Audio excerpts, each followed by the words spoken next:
You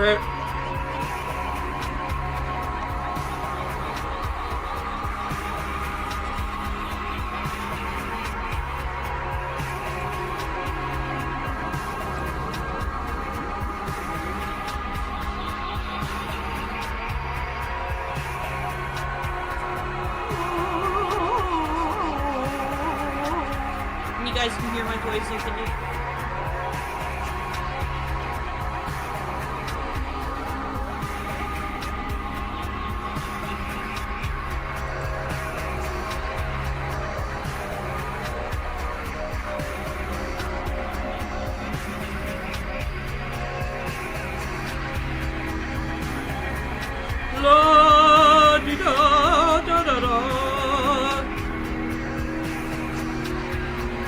Well, I have to mean this music is pretty loud.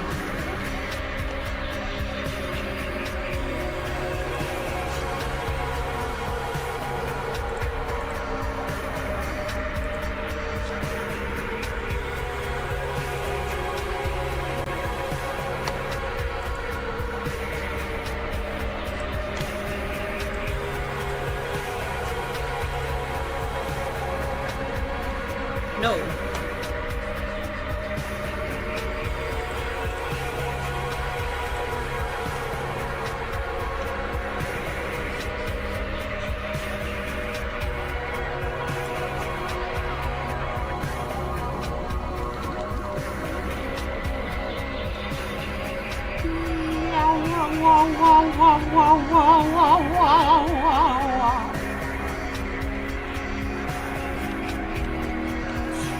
Excuse me.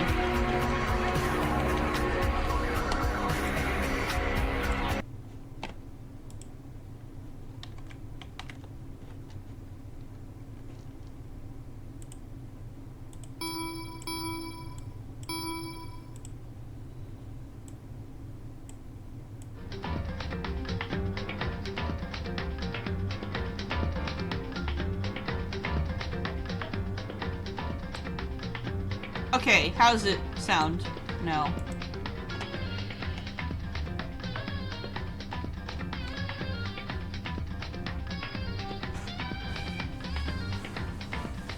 Oh wait, shit! Ice cream sandwiches are in here? Oh shit, I'm gonna eat me an ice cream sandwich! Oh shit! It's an ice cream sandwich! In my mouth. Oh,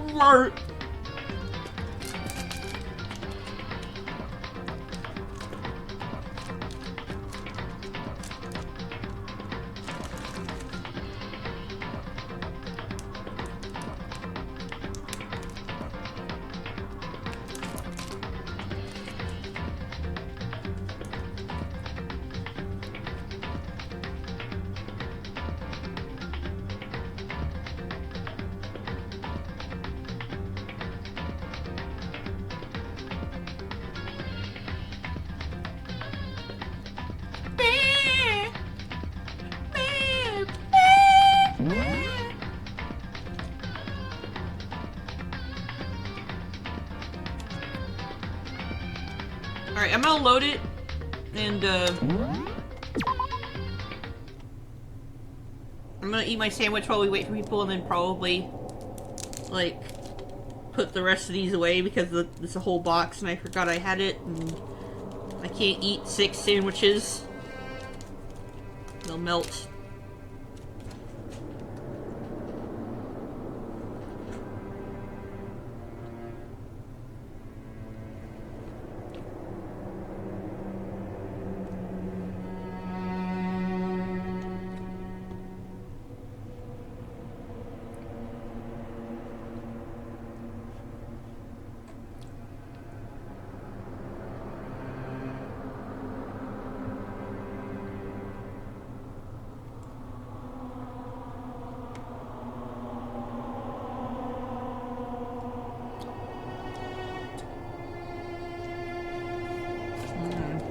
Ice cream sandwich in your mouth.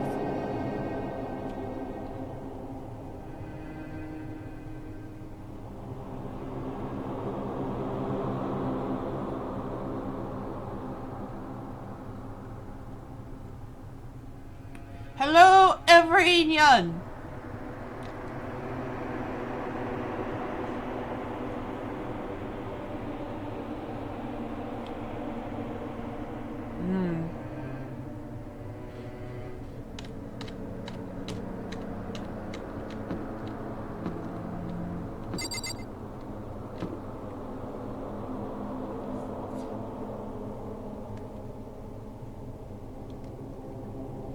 How's the volume of my voice?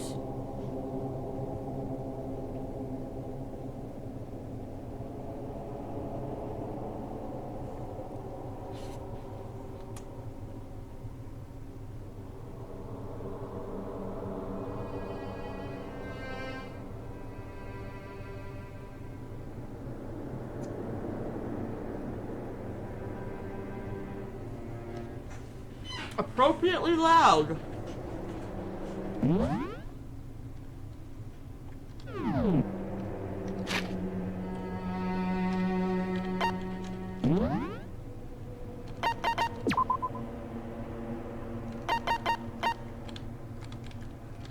Now for this, I'm gonna drop the voice volume down a little bit.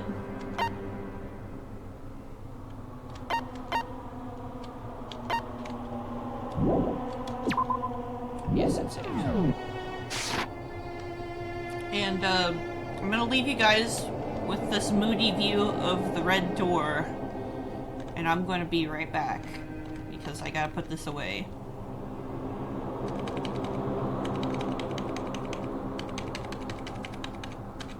Ooh.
Oh, I got me some water, eh? Eh? Some water? If you don't want some water...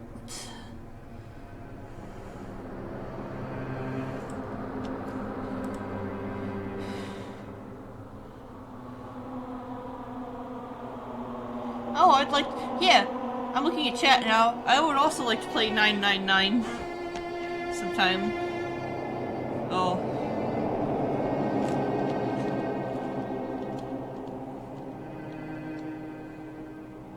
Whoa, I didn't know that. You could do that.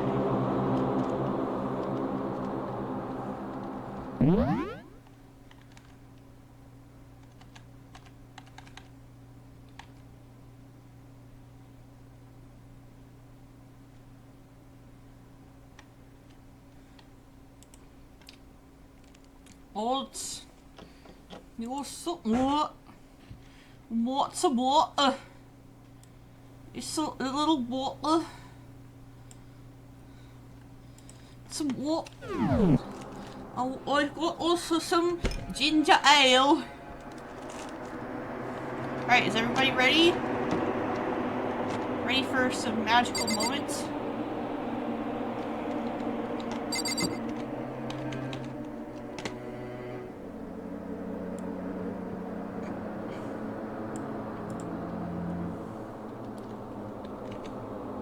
No. You may not have some water. Alright.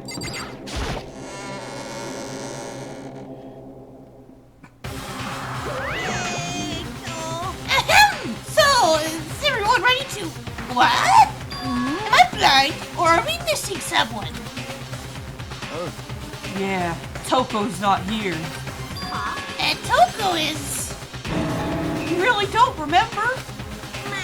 Kidding! I'm just kidding! How could I forget that little nut job?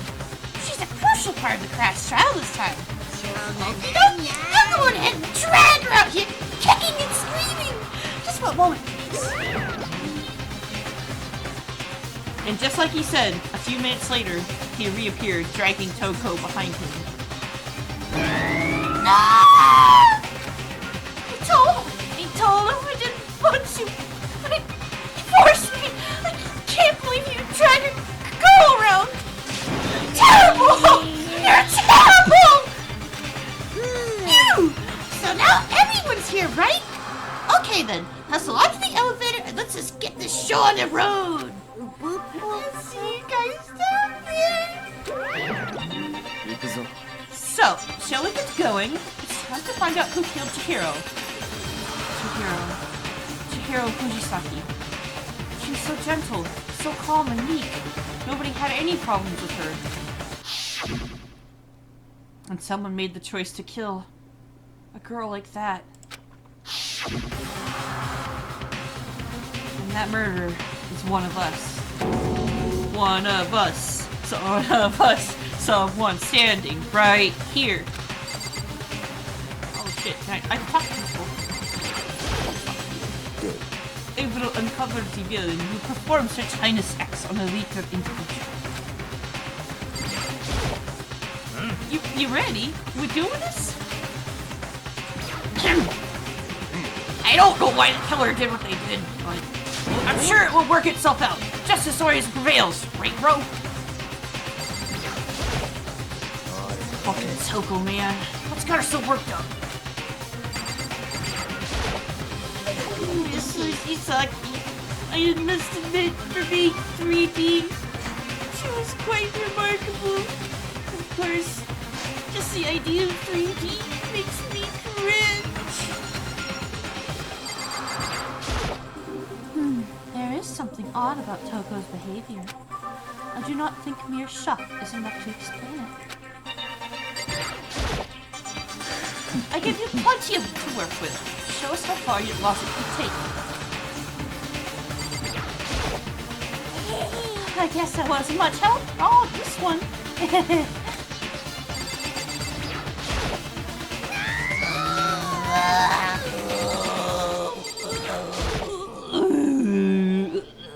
Monitor. Camera. behind it, the mastermind bastard. Alright, we're gonna go through the door. We have no choice, right? We have to do this. So, yes. I gave a small nod in reply. With one last deep breath, I walked towards the elevator on shaky legs. With each step forward, I could feel my heart starting to race faster and faster. As soon as everyone was on, the elevator began to descend. I couldn't get a handle on my emotions. I couldn't stop speculating. The steel box sank with heavy clunking sounds deeper and deeper into the ground. And as we went deeper, the uneasiness in my heart grew bigger and bigger. The elevator was unaffected, however, and continued to descend without hesitation. Until finally, it came to a sudden stop. What do you think? I redecorated. Isn't it so fresh? Isn't it so exciting? Don't waste our time with stupid questions. Let's get this over with. Good. You're raring to go, I gotta say. I don't hate it. Not at all. Okay then, let's get the show on the road. Everyone, please find your assigned seats. And so the curtain opened once again. A deadly judgment, a deadly deception, a deadly betrayal, a deadly riddle, a deadly defense, a deadly faith, a deadly class trial! Yes, I will save the data. Alright. Bullets. Victim was Chihiro. 2 a.m. Body discovered in girls' locker room. Second floor of the school. Cause of death was a blow to the head with a blunt object. Killed instantly.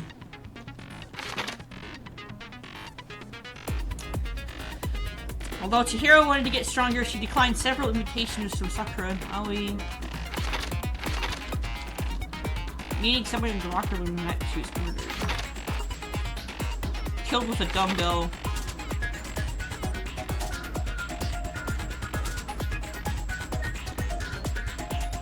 Chihiro wanted to get strong. Like to eat hamburger or turkey. I'm just refreshing myself because it's been a few days. Handbook of each student that has died has been placed in the mailbox of the main hall. One of the handbooks found in the main hall had been broken, which is apparently a rare occurrence. Junko and Sayaka's handbooks both seem to still work, so it's assumed that the broken handbook is Leon's. However, it's very unlikely that Leon's handbook would have been broken. Suspected genocide Jack victims. They were killed the same way, mounted to a nearby wall. Bloodless. Students suffering from a split personality. Chihiro kept her distance from the other girls at school even from the beginning. Meanwhile, it had been noticed that she got remarkably well with her male classmates. The carpet in the boys' locker room was found with a blackish stain on it. Blood was found on the poster in the girls' locker room. The poster featured a big-breasted supermodel popular among young boys. Meanwhile, the poster in the boys' locker room was for a boy band popular with teenage girls. So, the stuff in the locker rooms was switched around. So, Chihiro was killed in the boys' locker room. That's my theory. And I have another theory. Locker.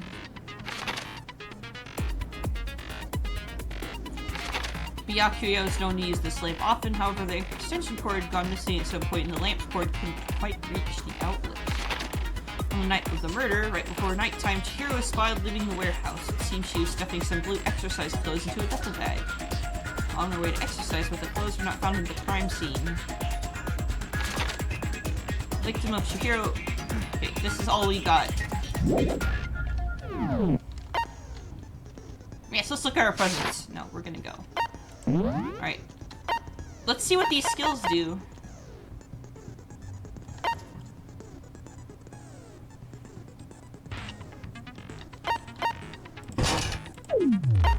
Oh, I see.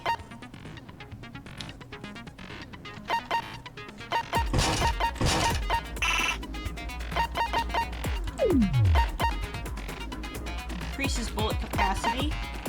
Focus gauge recovers more quickly. I'll just go with these three.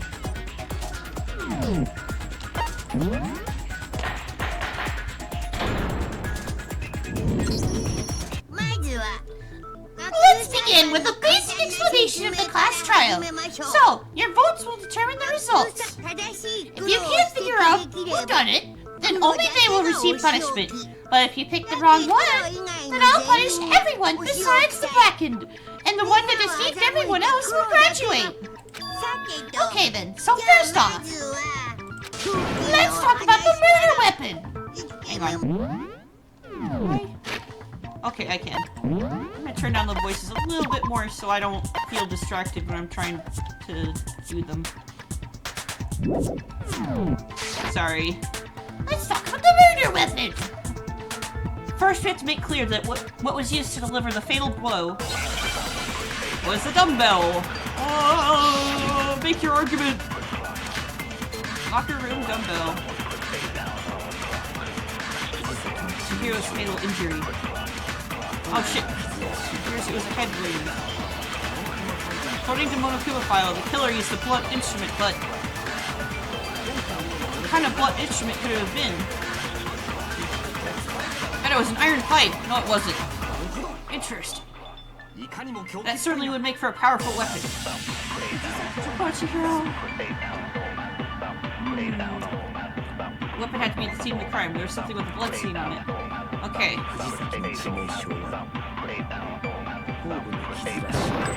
Nope, I didn't mean to click there.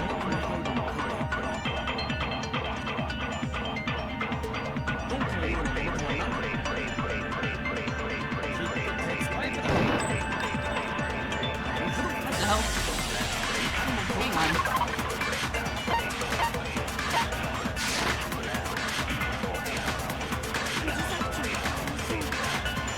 I forgot how to speed stuff up.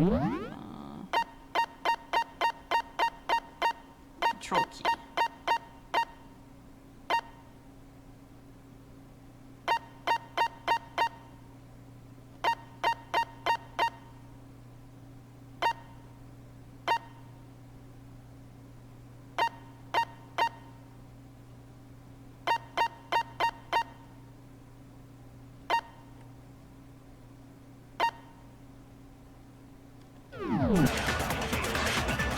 Oh, watch me fail hilariously.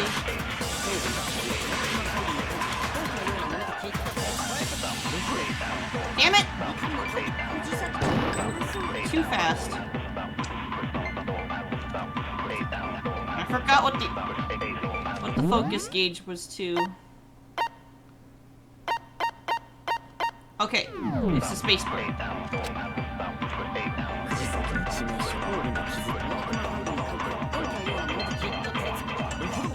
God damn it, I went too fast again.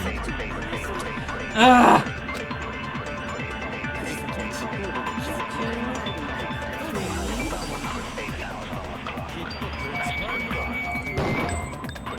There we go. Counter. Break. Can we agree that the object that dealt the fatal blow was a dumbbell found at the scene of the crime? It was covered in blood, and there was nothing else at the scene that could have caused that kind of injury. And the wound on the victim's head is consistent with the shape of the dumbbell. As far as I'm concerned, there's no mistake and no room for doubt on this one. You looked at her head wound? It's so creepy! If you don't mind, I will proceed from here. Let's move on to the discussion of the culprit. Although I believe the criminal behind His Highness' act is already quite clear. What? For real? Chihiro's killer is the fiendish serial killer, Genocide Jack. Genocide Jack, the fiendish serial killer. Did he really kill Chihiro? A new element has been added to non-stop debates. Would you like to hear it? Absolutely. For this debate, lines of white noise will appear to disrupt your reactions. Your truth bullets will disappear if they hit these lines, so think of them as obstacles in your debate. But there's a way to keep this white noise from getting in your way. Press the right mouse button to attach the silencer, which you can use to shoot down the white noise. However, if you shoot an actual remark with your silencer instead of the white noise, the time limit will decrease, so take careful aim when you have your silencer out. Oh, but if you action is difficulty is set to gentle, white noise won't appear at all. In which case, you can forget about the silencer and just focus on the situation in front of you. Well then, good luck and have fun. Oh jeez. There's gonna be so much going on! The culprit is Genocide Jack. He's close as far as I'm concerned. It's just like, oh jeez. That's impossible. That's right. So I have to shoot the purple text?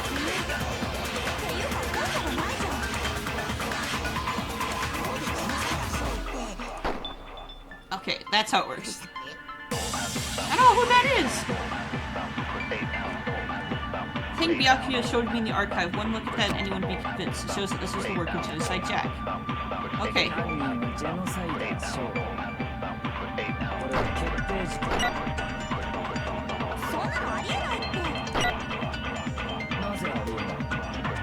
Okay,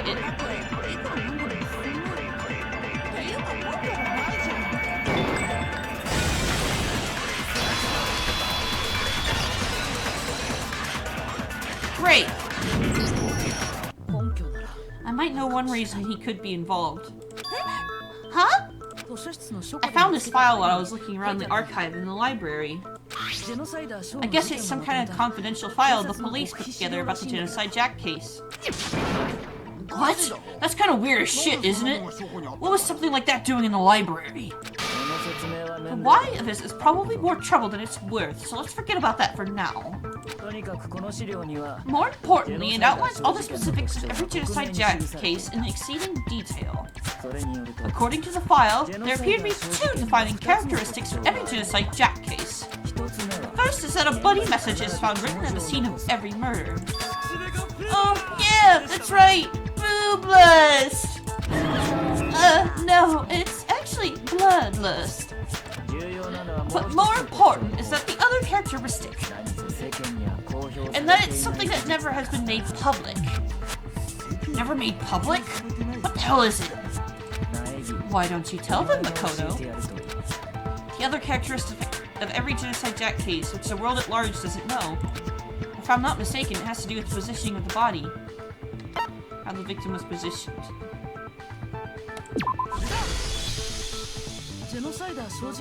Apparently, in every Genocide Jack case, the killer suspends the body in a certain way. Other than the killer, the only people who know about this are higher-ups in the police department. However, Chihiro was most definitely suspended in the same way.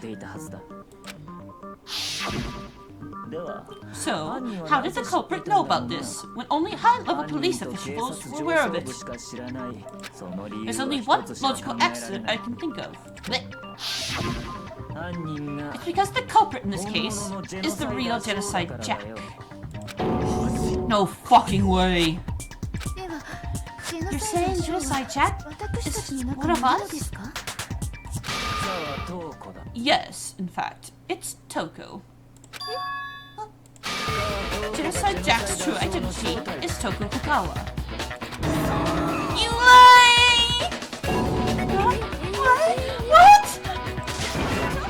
Hey, okay, wait, hold on a sec. Toko has like bloodophobia or whatever, remember? What kind of serial killer is afraid of blood? Is Toko Genocide Jack? The answer is yes. And no. Another riddle? Man, why has this gotta be so complicated? It's a riddle for sure, but I feel like I understand it. What it means for Genocide Jack to be Toko, but also to not be Toko. The answer is that she's not just one person, but multiple people, right? Hangman's Gambit. Oh, jeez. Letters? There's an S.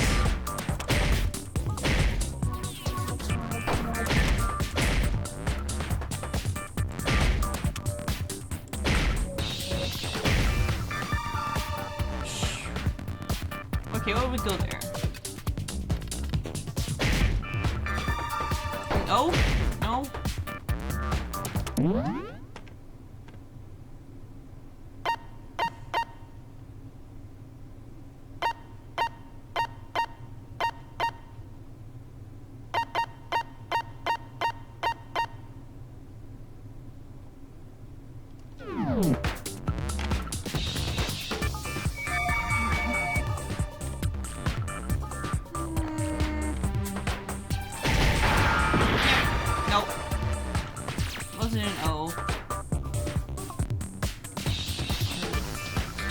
go there.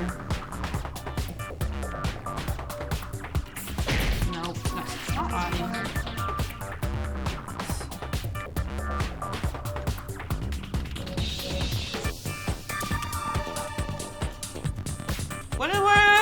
What the fuck? I might just wipe this because I totally am brain dead right now.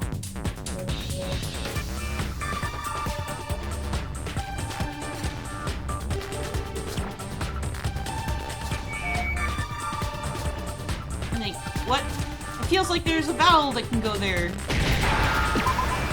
Oh, schizo! I'm an idiot.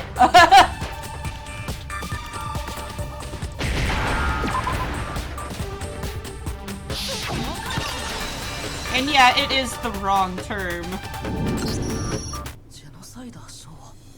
it because Genocide Jack has a split personality? Huh? I think that I read that somewhere in the file too. They thought that the suspect might have what they call it dissociative identity disorder. That one's more correct. Okay. But still, to go and say that about Miskawa is perfectly acceptable. Toko's strange behavior after seeing the body is proof enough that she has a split personality.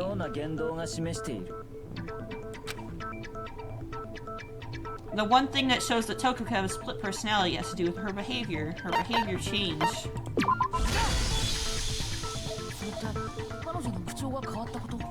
You're talking about how she started acting totally different than usual, right? That's right. Think back. She fainted when she saw Chihiro's corpse. And then when she woke up... I'm fine. Yeah. It's not schizophrenia. Whoa! If that's the body... Hey! Are you dead? She must have hit her head real hard when she fainted. Well, there's a front to the back, a top hitting and a bottom, a thief truth for the well of wise. This is quite concerning. I mean, she sounds completely different. She was acting funny, that's for sure. That melancholy tone of hers completely disappeared. Co-signing adjectives to make the tone without permission. Not to mention, once she regained consciousness and saw Chihiro's body again, she was utterly calm. In other words, within her is one personality that can't handle blood, and one that obviously can. So when Toko trapped herself in a room, it's because she was scared of Genocide Jack?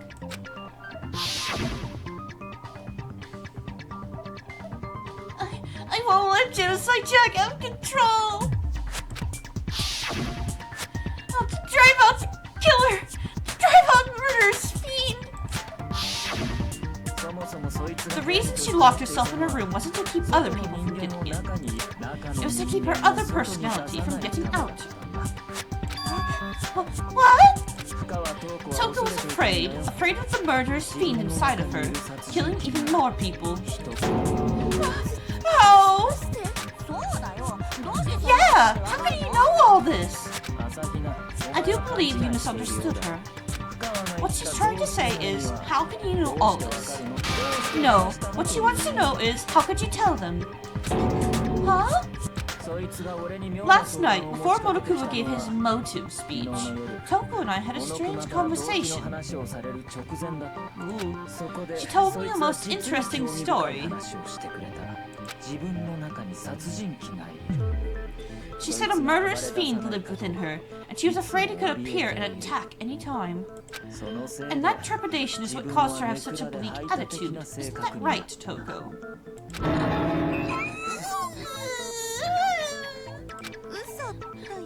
This is a lie. Right, Toko? You said you wouldn't tell anyone! What? You promised! I can't believe you lied! Only have yourself to blame. You came at me with your tragic little story. I didn't ask you to. This is the real world, not some romantic fantasy fairy tale.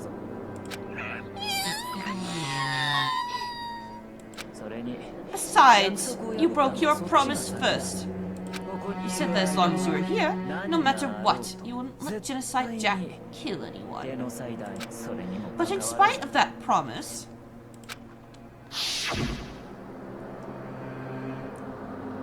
I'm sorry. I couldn't keep our promise. Don't worry. Never again. I won't let Genocide Jack have control ever again. You said if I kept my promise, you'd go out with me. That's the only reason I promised. How many times do I have to tell you? I never said that. But you weren't able to do it. You just couldn't resist that rush you got from killing, could you? I tried! I swear I tried to control it, but your efforts were useless. What a disappointment. I hate you! Well, the opening act is nearly finished. All that's left is to hear from the person in question directly. The person? You don't mean? Toko's body suddenly lunged backwards. A huge thud echoed through the courtroom, but the next second...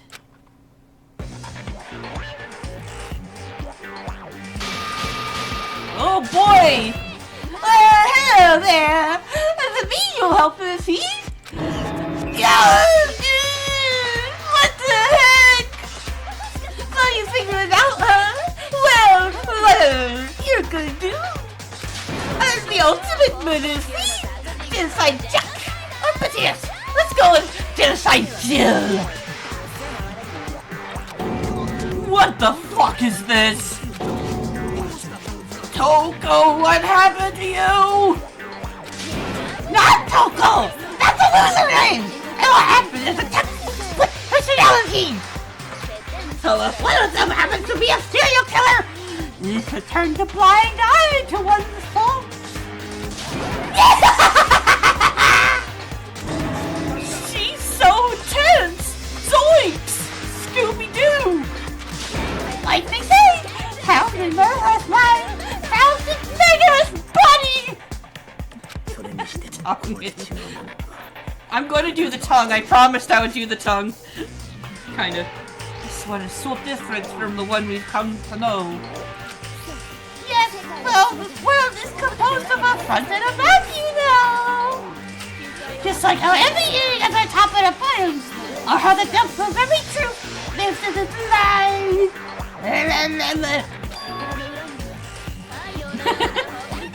Behind every dark and gloomy soul lives another that shines as bright in the sun! She joined KISS. This is the murderous fiend Genocide Jack? This is beyond insane! Miss Jack, Jill, can I ask you a question? What's up? Some of us think you might be the mastermind behind our entire situation. What are your thoughts on that? Well, I'll tell you. I am the mastermind of all masterminds! Just kidding. But it's not true. Of course it's not true. I'm doing the wrong voices. Of course it's not true. How dare you try to link me with that creepazoid? And another thing. The police and the government and the society and the outside world are totally powerless! I mean, they just let this idiotic bloodthirsty maniac go buck wild all over town! Sure, I'm a bloodthirsty maniac, but life is great, right? To live is to hurt other people! It's a necessary evil if you want to survive. The act of living itself causes pain for everyone. Just kidding again! This should be enough to convince you. This murderous fiend is responsible for Chihiro's death. There's clearly a motive, so there should be no doubt. I think I am gonna not do the tongue. I was expecting, like, drugged head trauma version emotive. Remember what Monokuma told us? If someone did murder and graduate within 24 hours, an embarrassing memory or secret would be revealed. Well, let's assume that Toko's secret was about Jinside Jack. If a secret like that came to light, Toko's life would have undoubtedly been forever ruined. So she had a very clear motive to never have that side of herself exposed. Interesting. Very, very, very interesting. But sorry, as much as I hate to admit it, I'm not the culprit. Huh? Oh shit, I knew it! But I can't imagine anyone other than you could murder someone in such a bizarre fashion. Maybe so, maybe so! But nevertheless, it's the truth! Do you really expect any of us to believe you? Yeah! I could never believe a word you say, you monster! Do you golly me? Maybe she's totally right about that. But something's still bothering me. What she said. I need to get more details about all of this. Make your argument! Status of the dead body!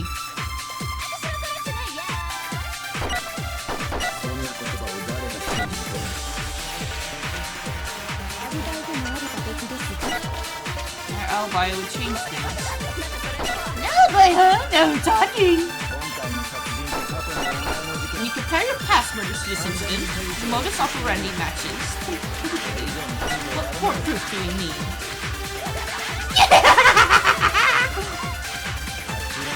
Keep it up. You chilled her. Okay, it's just the focus on remembering Chihiro's body. That must have an answer. I'm gonna actually read it this time. I was focusing on shooting the white noise.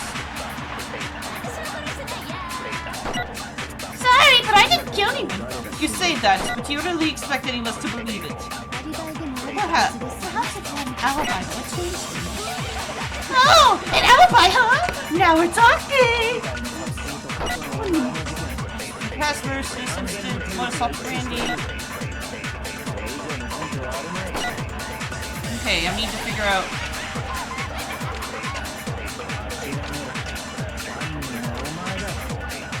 I'm gonna figure out... what I have to test with it.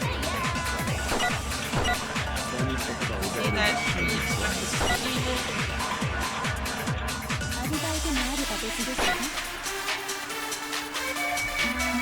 No. Alibi! Now it's talking.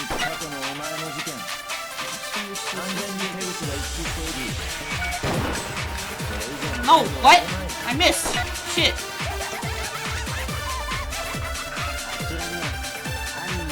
That's the weak point, but... Nope, I didn't want to hit that.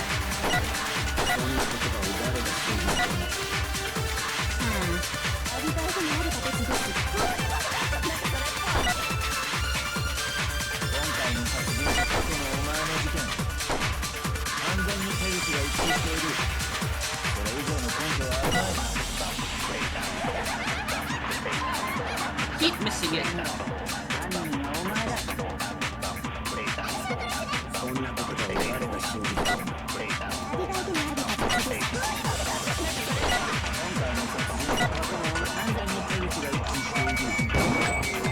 Try that.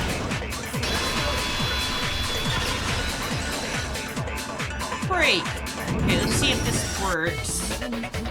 Are the methods of murder really exactly the same? I'm not so sure about that. I think there's a slight difference between the Genocide Jack cases and this one. Huh?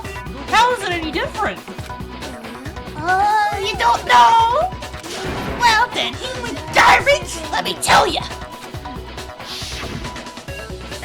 I murder with passion and conviction! I consider myself a professional! I have a very particular way of doing things! Imagine you go to a fancy Italian restaurant. They're very picky about the noodles, the sauce, the everything! What happened to Chihiro? be like that same Italian restaurant started using ragu or Chef Boyardee. Entertaining. This is no creation of mine! Let me rephrase that in a way that maybe makes more sense. There are two clear differences between the genocide Jack cases and this one. There's one clear difference between the murders. The photos in the other genocide Jack cases look at the neck and the stomach. Here you'll see a clear distance.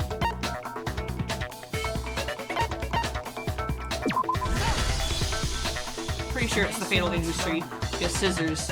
But one, the cause of death is different. In the genocide Jack murders, all the victims were killed in the same way. According to the case file, they were all apparently killed with a pair of scissors. Really fancy looking scissors. I ragu you too, Doug. But Chihiro died from a blow to the head, right? Oh yes, that is remarkably different from the other murders. Would it be strange for someone who kills the same way without fail to suddenly change their method? And there's one more conflicting detail. That's right! My recipe of murder! Get the bloody messages in the tortellini. Then the arrangement of the body would be the pesto sauce! Would you please stop comparing killing people to cooking? So, are you saying the other difference has to do with how the body was arranged? That's right. The second difference is related to how she was suspended. In the photos of the other genocide Jack cases, all the other victims were stabbed with their hands. Here you'll see a clear difference in what was used to suspend her. Do you remember what the killer used to suspend her? They'd use some kind of rope to hang her up by the wrists. What is your point? Well, in all the previous genocide Jack cases, something else was used to suspend them. Specifically, pairs of razor-sharp scissors. And guess what? I used my own specially designed scissors for the murders and the arrangement. Like I said, I'm a professional. So naturally, I'm very picky about the tools I use. And you know what else? Big Mac said there's two differences, but he's wrong! Big Mac?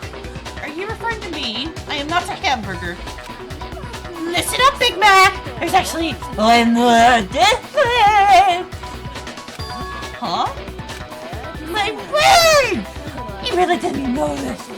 Take a look at all the victims were in the genocide Jack case.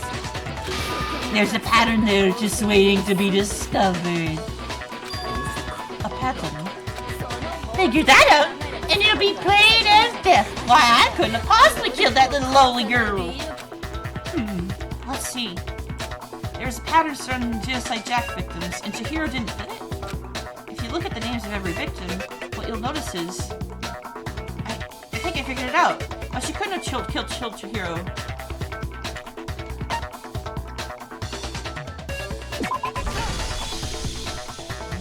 Was it because Chihiro was a girl?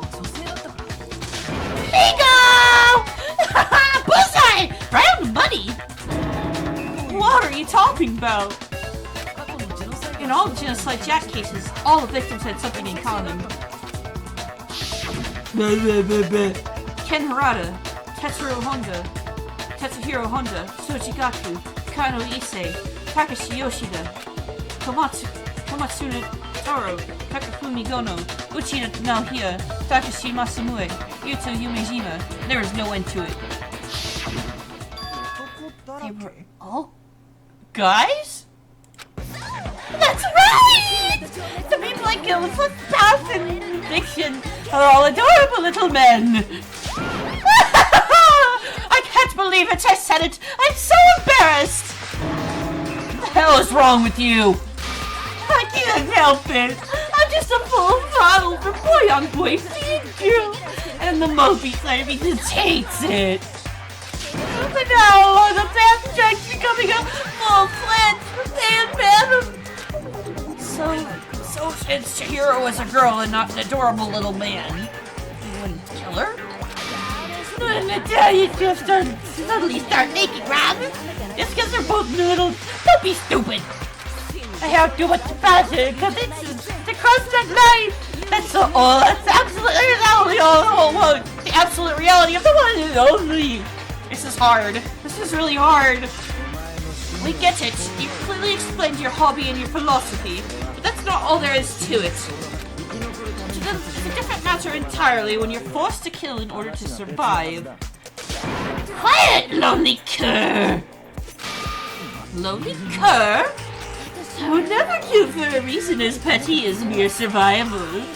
And if by some fluke I did kill to survive, why would I bother with the message and arrangements? It'd make me the obvious subject. That does make some amount of sense. Plus, whatever reason I have for killing, I would never leave out my prized scissors. Oh, go out on their way. Here's a big, stupid, heavy dumbbell. Maybe you used the dumbbell because you couldn't find any scissors in the school. Any scissors? I don't just use any scissors. I can only use my own set of high-class champion in the world, entire world scissors. Okay, whatever. There still aren't any in the school. Are you sure about that?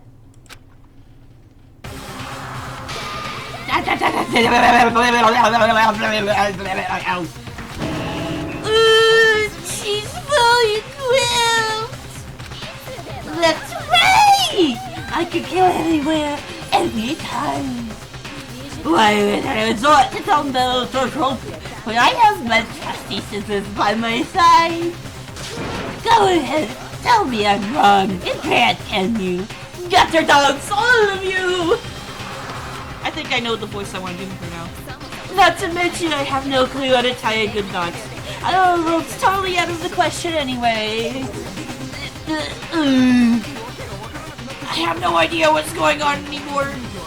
Could such a heinous villain really be innocent? But the body really was suspended, right?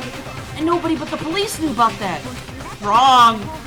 Yeah, that's why we figured it had to be the real deal, not some copycat killer or whatever. Actually, there is one person. One person who could have copied the Genocide Jack cases. I know who the fuck it is.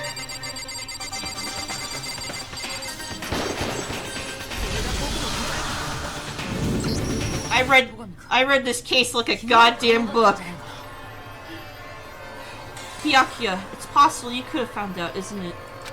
We'd have no problem getting access to classified government documents and internal police records. Plus, you'd already looked at the Genocide Jack file before this all happened, hadn't you? Are you saying Mr. Togami did it? And the reason he pushed the theory of Genocide Jack being the killer so hard was because he wanted to pin the crime on her. So he arranged the scene to disguise it and make it look like so I put my stamp on it. The adorable glasses man was behind it all. I was fired! Well, Byakuya, what's your response? I see. So now the suspicion falls on me. Then I must ask, when would you say I began acting suspicious? Surely you must have an answer. Looking back and thinking about it now, the way you were acting right before we discovered the body was a little strange. And the locker rooms. They're suspicious. Very suspicious indeed. Wouldn't you agree? Huh? Suspicious? It seems nobody searched the locker rooms. Let's start with the girls' locker room. I wanted to get to the girls' locker room right away, right? But since you're a guy, I should have naturally thought of the boys' locker room first. Is that what you want to say? The victim was Chihiro, a girl. Hence why I said we should check the girls' locker room. Nothing strange about that, I'd say. On the contrary, there's something very strange. Okay then. What's so strange about it? Go ahead, share with the rest of the class. There's a clear contradiction in what Byakuya just said. I need to make it clear to everyone. A new element has been added to non-stop debates. Would you like to hear more? Next, we're going to add something called a truth flashback. If you aim at a weak spot and hold down the left mouse button, then you'll memorize that weak spot. This memorized phrase can only be shot once as a single truth bullet. Oh my god, they keep adding shit. If you shoot or change the truth bullet, it will disappear from your truth cylinder. However, you can use this flashback feature as many times as you want. When you don't seem to have the answer to a lie or contradiction in your loaded truth bullets, it might be wise to memorize a different weak spot and use that to make your case. When's the best time to flashback? Well, you'll just have to use your keen wits, won't you? In this case, though, I will say that if you don't use the flashback, you won't be refuting anything. Well then, good luck and have fun. Oh, Jesus Christ. Monokuma file number 2. I said Byakuya was acting kind of weird before he found the body. But he was acting weird? How? If you're presented with the opportunity to check out the girls' locker room, you absolutely take it! That's a natural reaction for any guy! The victim was Chihiro, who was a girl. So of course I would suggest we check the girls' locker room first. There is no time for pointless distractions. What's so strange about that? I wish you had taken me with you. See a dead body? No thanks.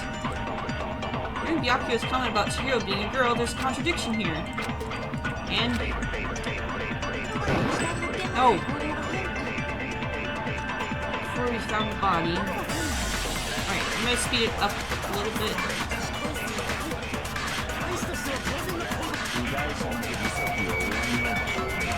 Nope, wait, nope, wait.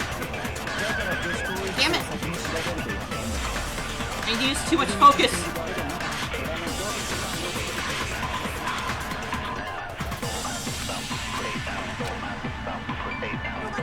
Nope, don't click on that.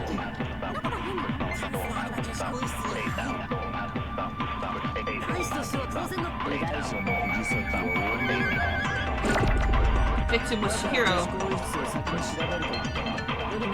Alright, so I can hold on to this no matter how much I reset, right?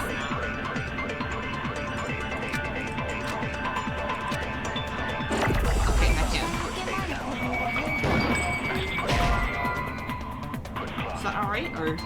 nope. Nope, that wasn't right. Ouch. Alright, maybe that's not the right thing.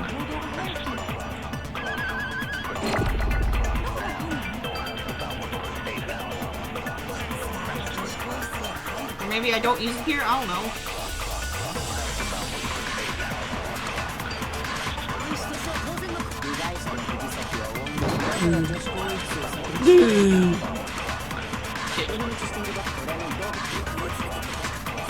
Check out my pro gameplay, it's so good.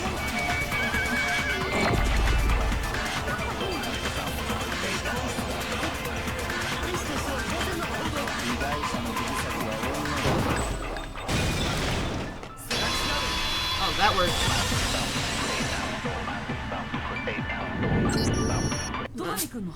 I'll tell you what's so strange about that.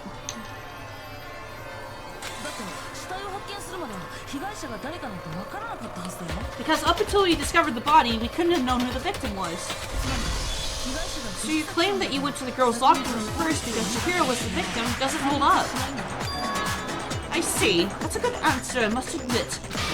Interesting. Very interesting indeed. But your reasoning is still too weak. Huh? What's wrong? Is that it? Surely you've got more than that. Go ahead, show us. What's Byakuya's attitude? It's like, he doesn't even care. Got him cornered, but he's acting like it has nothing to do with him. What's the matter? You're not finished already, are you? There must be more to it. There is, I think. There is more to it. Think about it. We just talked about the differences between this case and the past Suicide Jack incidents. The proof you're looking for is hidden there. Oh? Proof that I'm the culprit, you mean? The differences between this case and the other Genocide Jack murders. Evidence that proves Byakuya is responsible is hidden there? What could it be?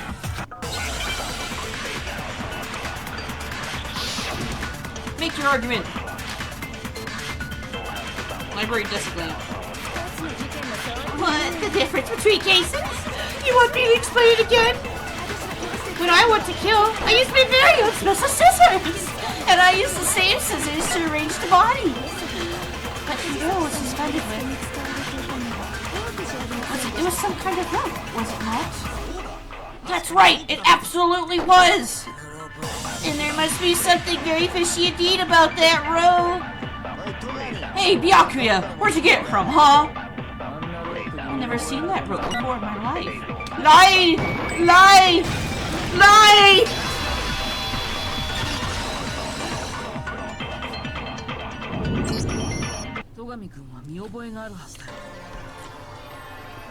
Oh crap, he called him Togami-kun. Actually, I'm pretty sure you have seen it before. Because you see that rope, or should I say, that extension cord. What? An extension cord? Byakuya, you've used the extension cord in the library more than once, haven't you? And the same extension cord that was in the library all this time went missing after the murder. And there's no way someone who uses that extension cord as much as you do wouldn't discover that fact. And Byakuya must be the one who took the extension cord! I can't imagine any other possibility! That's really what you think? Then your conclusion is something like this. I killed Chihiro in the girls' locker room, then hung her up and wrote that bloody message. I intentionally made it look like a genocide. Jack was behind it. Is that about right? He's doing it again. He's totally calm, totally unconcerned, as if he's not even involved. Wait, not even involved? What's wrong? I asked you if you could think what was happening. I asked you if you think that's what happened. Hell yeah, this is what happened! So that's it, right? Byakuya is the killer! I don't agree with that disagreement! You keep calling this a game, right? So we'd be totally willing to do something like this to win! Sorry, can we hold on a second? I think we need to talk about this a little more. Huh? We really need to? We already decided who did it! I know, but still. There's something that's still bothering me. Is that right? And what, pray tell, is still bothering you? I killed her in the girls' locker room in disguise my crime. Specifically, I dressed it up to make it look like it was the work of a homicidal psychopath. What about all that bothers you? Wait. What was that just now? Something's not right. Chihiro's body was definitely found in the girls' locker room. But does that mean... Can I really just accept what Byakuya said is the truth? No, I don't think so. There's definitely something about what he said. You say you killed Chihiro in the girls' locker room, right? But are you sure about that? Isn't it possible that the murder took place somewhere else? How disappointing. What kind of question is that? Even in the world of disappointments, this is a true letdown. She was found dead in the girls' locker room. There is absolutely no question about that. How could the scene of the crime have been anywhere else? Well, I think it's entirely possible that she was killed somewhere else, then carried there later. Along with the rest of the murder scene. The rest of the murder scene? That was awfully specific. Please tell me you have a reason for saying all of that. I believe I do. Hey, Byakuya, did I just take you off guard? When the story suddenly moved to the crime scene, Byakuya, who'd been so confident up till now, maybe Byakuya never realized that the actual scene of the crime could have been somewhere else. Hey, don't just move on without permission! What do you mean she was killed somewhere else? Come on, Makoto. If there's any chance the murder took place somewhere else, let's see the proof. Evidence that shows the murder took place somewhere else. There's something that was switched between the boys in the girls' locker room.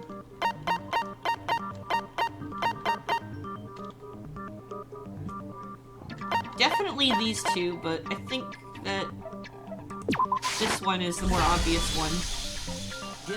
The proof she was killed somewhere else is a poster that's hanging in each locker room. Your proof is some posters. The poster in the girls' locker room was a picture of a big boob supermodel. But don't you think that's kind of strange? Why would a girl's locker room have a poster like that? I bet those massive jumpsuits were totally fake. Meanwhile, the boys' locker room had a poster of the super popular boy band Tornado. Well, again, that doesn't really belong in a boys' locker room. So you're saying that maybe the posters were switched? And there's another thing I noticed about the locker rooms. You know what I'm talking about, right, Sakura? You're referring to my protein coffee, aren't you? Protein coffee. But I was in the girls' locker room earlier. I spilled some protein coffee on the carpet. But I noticed that after the murder, the stain had been totally scrubbed away. No, it's not that the stain was scrubbed away. It was moved.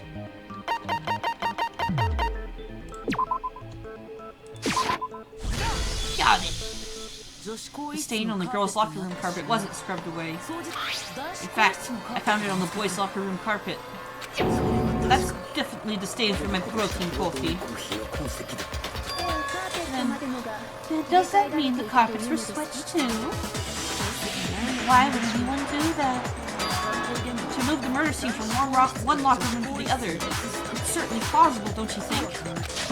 What? In other words, in order to completely swap the scene of the crime, the blood-stained poster and carpet were moved along with the dead body. By doing this, the killer was able to change the entire room where the murder took place. I could certainly follow your reason, but why would the culprit bother doing that? Huh. Why would they go through all the trouble of switching the scene of the crime? Actually, an even bigger question. If the murder did take place in the boys' locker room, then how did Chihiro get in the boys' locker room in the first place? To get into the locker rooms, you have to swipe your e-handbook across the guard reader device. Chihiro's handbook should only have allowed her access to the girls' locker room. She had no way to get into the boys' locker room to begin with. No, she did have a way, and I could tell you what it was. I highly doubt that. Shut up! I'm telling you, I know how she could have done it. Is he right? Could Chihiro really got into the boys' locker room somehow?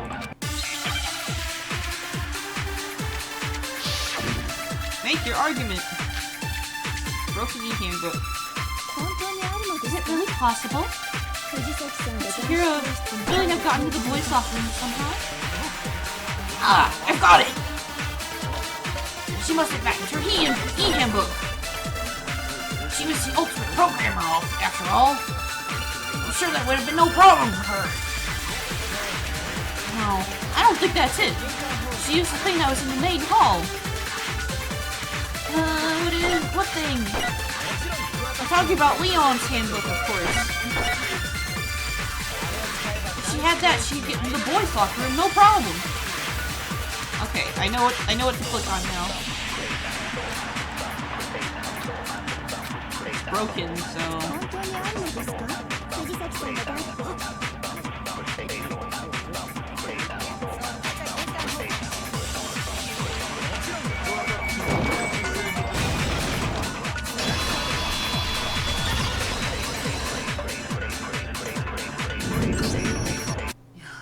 no, I don't think Chihiro used Leon's handbook. Why not? Because Leon's handbook was broken. Oh, well, yeah, I guess that'd be pretty impossible, huh? I'm struck silent by how quickly you gave up. Plus, isn't there a regulation against using someone else's handbook? actually, the rule states that loaning your handbook is prohibited. It says nothing about borrowing one. In other words, you could borrow a dead person's handbook only once, and you'd be safe. Yep! It's a nail square in the noggin! Of course, if it were broken, that wouldn't make any sense anyway. So then, she must have hacked hers, like I said. She used her ultimate programmer skills and... You can't fix an e-handbook! The instant you open one up, the security buzzer starts playing! So if she didn't use Leon's handbook, and she didn't modify her own handbook, maybe Mr. Naegi's initial assumption is just wrong? It seems like there's no other way she could have gotten to the boys' locker room. So I guess so. Okay then, I vote for Byakuya! Is that it then? Chihiro was killed in the girls' locker room, and Byaku is the one who did it? Really? But still, I don't know what else I can do. Hold on a second. I agree with you, though. I think you're on the right track. What the? You finally decide to open your mouth, and that's what you gotta say? There's no way she's gonna get in the boys' locker room, right? So, why are you sure she couldn't get in? There's still one other way she could have gained access. What? What are you talking about? What other way is there? Well, to explain that, why don't we take a little break from the trial? I'd like you all to come see something. Wait! What do you think you're doing? Don't worry, this will make the whole trial more exciting. I'm sure that thought must please you. Make things more exciting? Alright then, I declare an official class trial recess! Uh-oh, for real? Now then, what is it you want to show us? It better not be boring, I'll be very unhappy! Okay. Oh, I have no doubt it'll meet your lofty expectations. So, shall we go? So before I even knew what was happening, the class trial had been put on hold. We headed off, with Kyoko in the lead. And where she took us was... Oh. Back here, huh? This is interesting. Girls' locker room. We've already searched this place top to bottom! What are you trying to pull, Missy? I'd like to examine the victim's body one more time. You want me to check it again? Be sure to examine the entire body very carefully. Take your time. Examine her carefully, like using her hands. No way! It's probably best if I don't run my hands all over a girl's dead body. It's not that I'm creeped out or anything, it's just based on religious grounds, you know. Very well, I'll do it. Sakura has the biggest huevos. But you're a girl! You shouldn't touch a dead body! Just let one of the boys do it. No, it's okay. I think Chihiro would rather have a girl examine her. So just leave this to me. Sakura! What is this? Some kind of secret girl collection? Is that what you two are about? Oh my. She knows what's up. That's not it at all! Stop screwing around! Okay, here I go. I'm sorry, Chihiro. Please, excuse the intrusion. Putting her hands together in a brief prayer, Sakura then began to quietly examine her body. Be sure to check her entire body, and I believe we will solve this particular mystery. Her entire body, I know you said that, but... This... What does this mean? What is it? Not possible! It's not possible! Sakura's eyes were staring wildly at Chihiro's lifeless form. Her massive frame trembled. This girl is... What? It's a boy! It's a trap! So she was actually a he! Interesting. Thank you for confirming the fact. What? You're joking, right? You wouldn't joke about this. Then that is really true. Chihiro was a guy? Oh, you guys didn't know? Heck, I knew that right off the bat. Chihiro Fujisaki was totally a guy. He was a cross-dresser? No, really on fire. I wish I had killed him. So that's what Kyoko wanted to show everyone, huh? Interesting. That certainly does make things much more exciting. Now let's ride this wave of excitement back to the courtroom and begin back to the trial.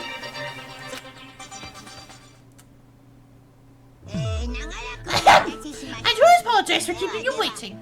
Now then, let's resume the class trial. we've all just learned of this shocking revelation that Chihiro is actually a boy! Let's pick up from there. Yes, well, I don't know his reasoning for hiding it, but the fact is, Chihiro is not a girl, but a boy. To think that Chihiro was actually a guy, the thought never even crossed my mind. And because the victim was male, he would have had no problem getting access to the boys' locker room. Assuming his handbook did in fact list his gender as male, then yes, that would be true. Of course his handbook said he was a boy! He dressed like a girl, but he was a boy through and through! So then, there should be no issue with Makoto's initial assertion. The victim was killed in the boys' locker room, and was then later moved to the girls' locker room. And the killer could have easily used Sayaka or Junko's handbook to get into the girls' locker room. Chihiro was really killed in the boys' locker room!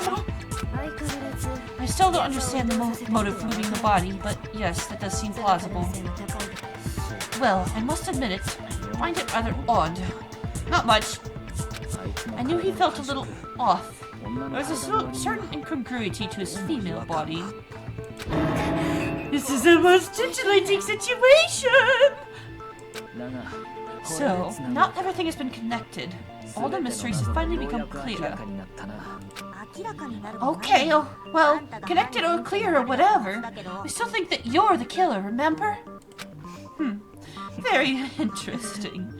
This has become very interesting indeed. He's off in his own little world. What about you, Makoto? After everything we've learned, do you still think Byakuya is the killer? Well, without a doubt, Byakuya is the one who made Chihiro's death look like Genocide Jack did it. But I think he might not actually be the killer after all. What? But aren't you the one who accused him in the first place? He just seems to be too easygoing about all this. Like he's enjoying us solving the mystery. The way he's acting, it makes him seem like he doesn't have anything to do with him. And you think it might be because he doesn't have anything to do with him. Plus, the evidence he left behind was a little too, how could I put it, overt? He consciously chose to use the extensions word, knowing it could connect him to the murder. At least, that's how I see it. And Byakuya, when he found out the murder took place in the boys' locker room, it seemed to rattle you. And then again, when he found Chihiro was actually a guy. If you really were the killer, that stuff wouldn't have had any effect on you. So that's your thinking, huh? Well, it bothers me that you don't have more concrete reasons, but it's fine. I guess I'll mark it as correct for the time being. Mark it as correct? He's right. I am not the culprit. I just happened to come across the corpse in the girls' locker room and decided to alter it. Are you fucking with us right now? No, I am not effing with you right now. I am telling you the truth. Well, I find it very hard to believe. Go ahead. Find it very hard to believe. I'm afraid to be executed along with the rest of us. If you're really telling the truth, then why? Why'd you do all that to his body? My reasons hardly matter right now. Uncovering the culprit is much more important, wouldn't you say? Now then, if it wasn't me, who was it? Well, I don't think I could say for sure without talking about it a little more. We're seriously gonna keep going? We're all good, weren't we? I thought it was clear Byakuya did it. No, I'm with Makoto. If there's any doubt whatsoever, we need to explore every possibility. Because if we're wrong, we all die here. That's true. Very well then. I'm with you too. Damn straight! Count me in! Do you not have a mind of your own? Of course I do! What am I, an ant or something? Anyway, let's discuss this all in a group one more time. We still have time to make our decision. That's very true. Our lives are all on the line. Excellent. Then shall we resume our game of hide and seek? But if Byakuya didn't do it, then who's the real killer? Who murdered Chihiro? There's one thing we can be sure that we all know about the killer. The killer was able to gain access to the real murder scene, which means the killer is a guy. Since the crime scene was in the boys' locker room, you would need a boys' handbook to get in. Since Leon's handbook is apparently broken, the killer would have had to use their own. In other words, it would have had to have been a guy. That's still not enough. I need to find some more clues. Oh, jeez. Now this is the part that I'm pretty sure I might be kind of dumpy on. Celeste's house.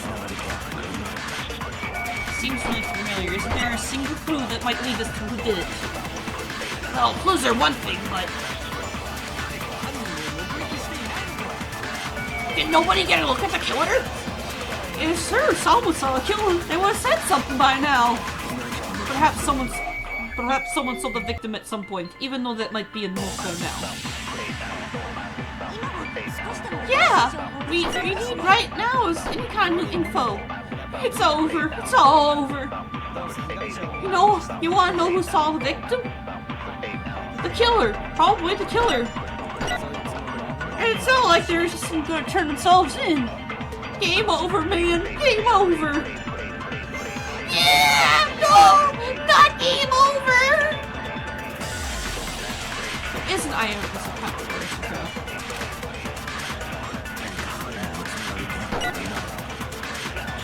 I'm gonna try that. Nope, that wasn't it.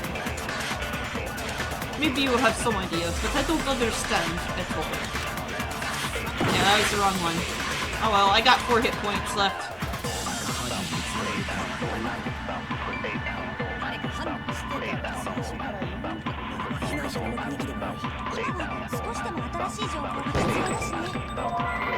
Damn it!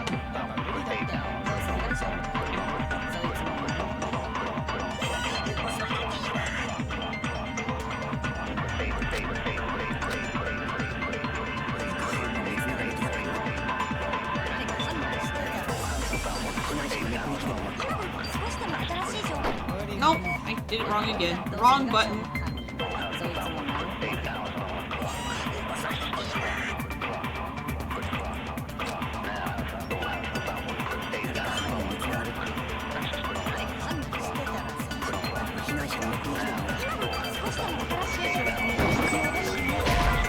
Nope, that's not it either.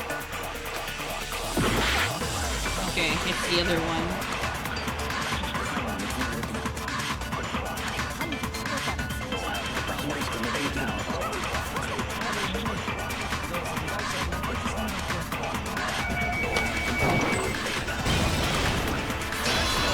No!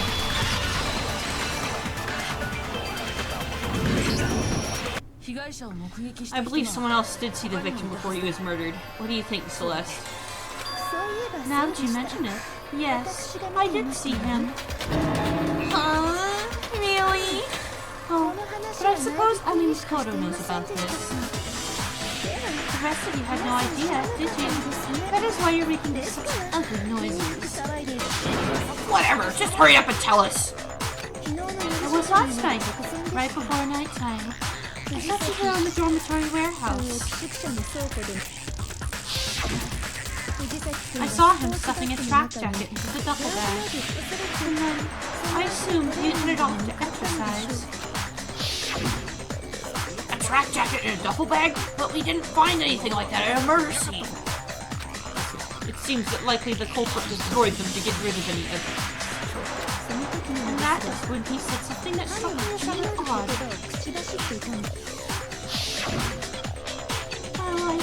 I'd better get going. I'm kind of in a hurry. So you're telling me you were in a hurry? But why would you be in a hurry? Only if someone were waiting for him, I should think. So Mr. Fujisaki was on his way to meet with someone, and then they were going to work out together? Latina and I have invited him to exercise with us plenty of times, and he always declined. Probably because he was afraid you could find out the secret he was hiding, right? Which means that conversely, he must have trusted whoever he was meeting with very much. Even enough that he was willing to risk a secret being revealed. What a marvelous friendship! The point is, whoever you met up with is the culprit, right? So we just gotta figure out who it was! But knowing what we know, I can't even guess. No, You already have what you need to make the connection. Huh? You know who the killer is. Seriously? Seriously? Who is it? Who's the killer? Think back to the track jacket and duffel bag that the killer disposed of. Focus on the details of these items, and it should become obvious who is waiting for him. Are you sure about that? You really think we can figure out who did it based on pieces of evidence that we don't have? What? You want me to track down some fingerprints or something? Even if we had the equipment for that, we wouldn't know how to use it. As noted, evidence is already gone. There's nothing to get fingerprints from. Maybe, but we can make certain inferences if we just make the time to talk it out. Easy for you to say! But fine, Celeste, did you notice anything special about the bag or jacket? The bag was just a normal duffel bag from the warehouse. All the bags in there are the same, so I can't imagine what would make that one special. Well, if I remember right, there was a decent variety of tracksuits to choose from. Do you think that there might be some connection between the culprit and Chihiro's jacket? Perhaps. Let's explore that and talk a bit more about the jacket he took. Does Chihiro's track jacket really hold some clue about the killer? Somehow it's really hard to believe. Oh jeez. Celeste's account again. First of all, we know where Chihiro is headed. He was on his way to go exercise. So next we have to ask, why did he choose the specific tracksuit that he did? What do you mean, the specific tracksuit? I got it! He picked the tracksuit because it matched the one the culprit was wearing. So what you're saying is, the killer was wearing the same blue tracksuit as him? My tracksuit is black. I don't have a tracksuit. Because exercising sucks! I have a white tracksuit, personally. I got it from the warehouse, but if you must know. Did any of that really help us get me closer to figuring out who the culprit is? No way, not a chance. You heard him, right? What he just said without even realizing it? That's right, what he said now is really odd. How do you know something like that? Oh no. No, it can't be! Oh no!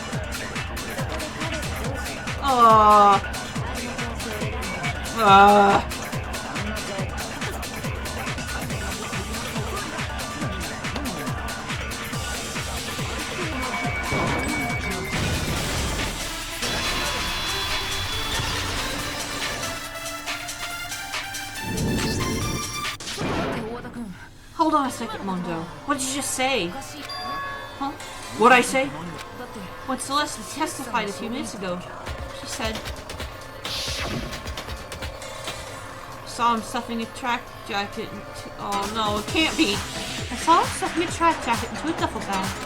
And then, I assumed he headed off to exercise. She never said anything about the jacket's color. So why did you say Chihiro's blue tracksuit? What are you just... Hey, Celeste, what color was Chihiro's tracksuit? As a matter of fact, it was blue. And before we began the trial, did you tell anyone about that? The only one I told about any of this was you. This sucks. Then Mondo, how did you know what color Chihiro's tracksuit was? Because I'm sure he saw the clothes at some point in the investigation. No, that can't be it. The bag and the clothes were surely disposed of by the time we began our investigation. And the only reason he could have known what color the tracksuit was is if he saw it cherry with it before he died. That's the only possibility. It's cherry. Are you thinking about Chihiro? So, how about it? Did you see the tracksuit? Or didn't you? Did you just bite chance? I just happened to see it last night. When he walked past me and he was carrying the tracksuit in his hands. No, that can't be it either. According to Celeste's testimony, she stuffed the jacket into her bag in a hurry. It was almost like she was trying to hide it. Just like that, she was gone. When Celeste noticed it, Chihiro made a point of making sure the jacket was completely in the bag. He just ran into him briefly. He couldn't have possibly seen the color the tracksuit was. It would appear you've dug your own grave. Perhaps, but you got it in the shovel, didn't you? That's why you said what you did. Focus on the tracksuit and it'll be obvious who we met with. What a bunch of nonsense. Now I understand. It was all one big bluff, wasn't it? Your true intention was to draw a slip of the tongue from the culprit. And that's why you said you knew who did it. To put them on edge. That's right. However, Mondo was my target all along. I had my suspicions about him from the very beginning. But why? What made you so suspicious? That's a good question. Oh jeez. Do you just hate him?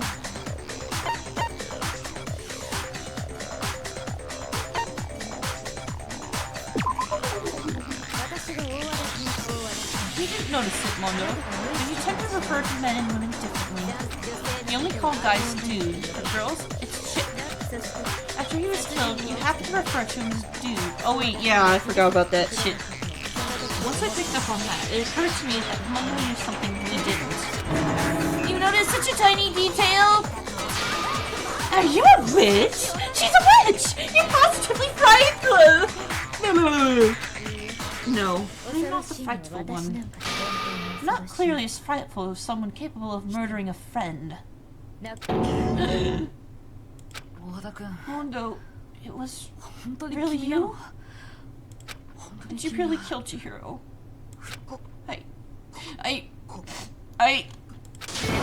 I didn't kill anyone! You've been all over me, judging everything I say, putting words in my mouth.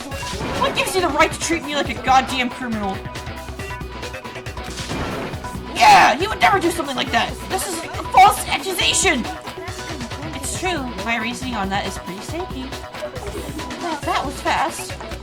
Well, this does present us with a problem. It seems we are all out of leads. My time has nearly come.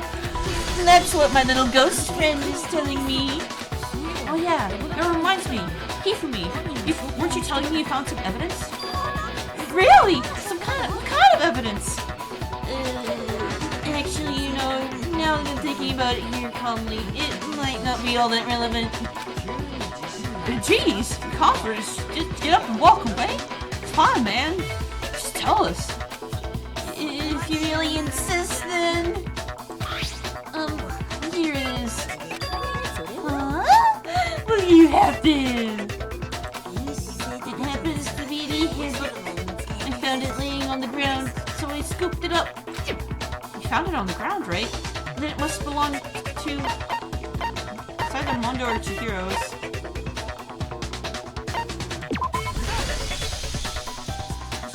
We know Chihiro's handbook is missing from the scene of the crime, right? For a fact. For a fact indeed! I was totally sure I found it.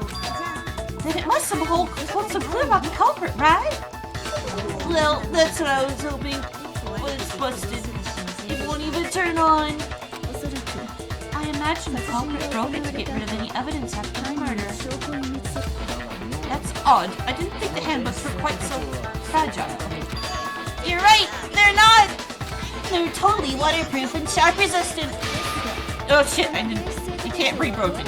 And yet, this one doesn't appear to be broken, as is Leon's, sitting useless in the main hall. For all your confidence, that is a remarkably high failure rate. Do you think there might be some kind of mystery in there somewhere? Now, precisely! Did the handbooks get broken? How did the handbook break? There's only one possible explanation. By hitting its weak point. You already told us before that the handbook has one weak point, didn't you? Yeah, You remember that? Sure, maybe I let that slip. But I never told anyone what the weak point actually was. But if the handbook is supposed to never break, the two of them broke in quick succession. Then we can only assume that someone's figured out its weakness. You know what the weakness is, right, Ronpa? So, what is it? You're asking me? I think it's a necessary piece of information if you want this to be a fair trial. But if I tell you and someone decides to copy it, that would be very good. Just tell us already. Why would we want to break our own handbooks? Oh, well, weakness for pushy demands. But you're sure you won't follow their example? Then allow me to take a special announcement. The weak point of my cutting-edge e-handbook is... when it's exposed to high temperatures for too long, it will suffer a meltdown and totally break! I flipping knew it! You knew it? Yeah! Because I found the handbook laying on the floor of the sauna! Oh shit! The temperature in the sauna can reach over 200 degrees! Strange how you don't get burnt, right? Huh? It's because as your sweat evaporates, it creates a cooling layer of air around your skin. If the hot air of the sauna were somehow pushed directly onto your skin, you'd definitely get fried. The bromance sauna. That layer of air would get blown away. That's why you may feel burning when you move around. So when you're in the sauna, make sure to keep nice and still. Wow, interesting. I learned one new fact today. That is a mere trifling speck of knowledge. Anyway, if you found the victim's handbook in the sauna, then the killer must have been purposely trying to raise its temperature in order to break it. Meaning the culprit somehow knew its weakness. But how did they find out? Monokuma said he didn't tell anyone, right? Indeed, quite the mystery. What if they found out by accident? What do you mean by accident? What if the killer took their own handbook into the sauna, not knowing its weakness, and it broke? Oh shit, he had his whole clothes on when he went in the sauna. They'd realize it was broken, of course, and it wouldn't be hard to figure out why. And once they had Chihiro's handbook, they knew they had an easy way to dispose of it. I won't say it's not possible, but who would have done something like that? I don't know anyone who took the handbook into the sauna. I might know someone who did. Whoa! Seriously? I think the one who may have taken their handbook to the sauna was... who might have brought the handbook to the sauna. Oh, jeez. It was Mondo.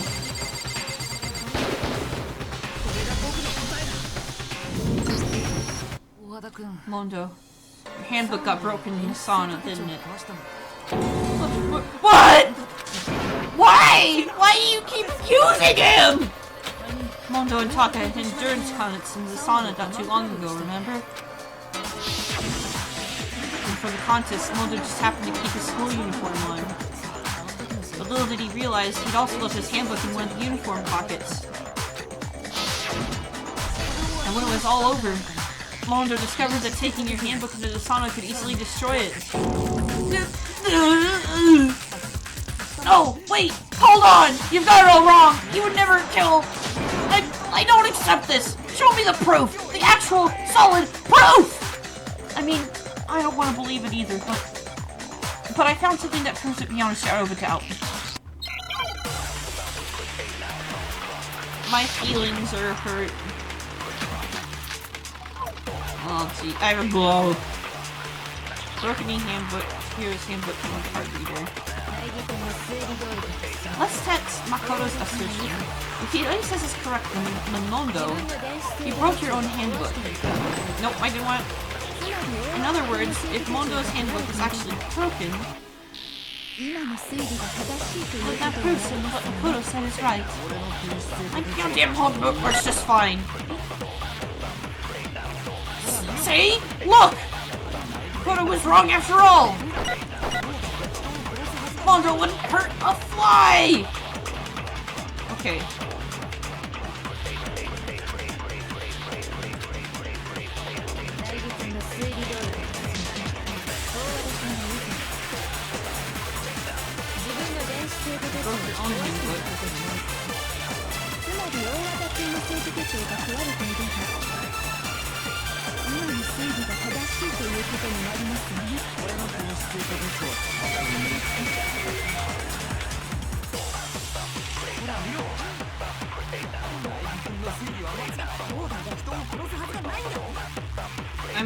Okay, now I know what's up.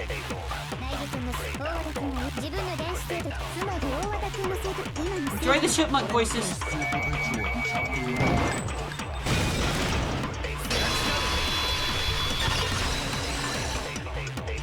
I have a theory that maybe the one that they think is Leon's is actually Mondo's. I'm not sure. Mondo, the handbook you have right now, is it really yours? Yep, he did a switcheroo. The fuck is that supposed to mean? The broken handbook that was in the main hall. Isn't that one actually yours? What the heck are you talking about? What I mean is, I think Mondo swapped his handbook for one that actually works. I think he took Leon's handbook and replaced it with his own. After all, Monokuma said that Leon's handbook never should have broken. That's right! The punishment it suffered wasn't nearly enough to destroy it. So then, the broken handbook in the main hall is actually Mondo's. Yep. Which would mean that the handbook Mondo has right now is actually Leon's. Yes. But doesn't there fall in school's regulation that says loaning a handbook is prohibited? Well, here's how I look at it. There's a rule about loaning a handbook to another student, but if they're dead, they're not a student. It's kind of a gray area, I admit. But no worries! If anything, it just makes things more interesting. As such, I decree that exchanging handbooks with the courts is not a violation of the rules. Well, Mondo, if I'm wrong about this, you're welcome to say so.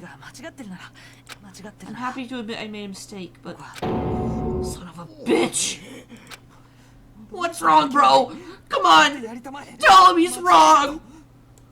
You are wrong! You have to be wrong! Everything you just said is wrong! You made it all up! Okay then. Why don't we look back on this case one more time? From the beginning.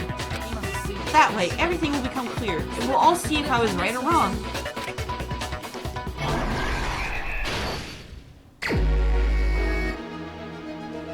Okay, need to refresh on this.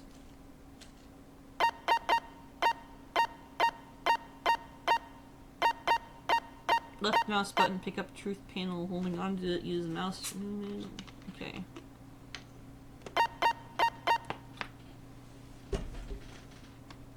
Okay.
Let's use the process of elimination.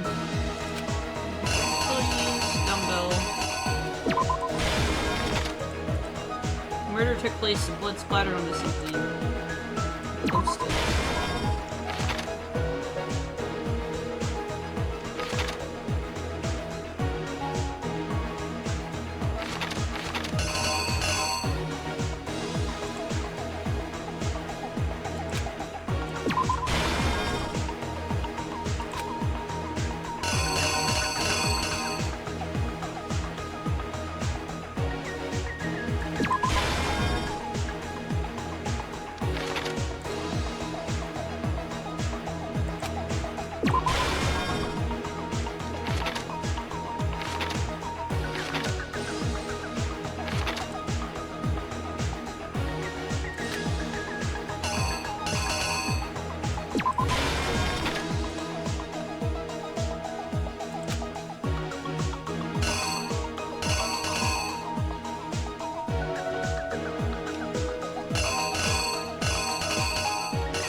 That was Celeste's finger on that picture.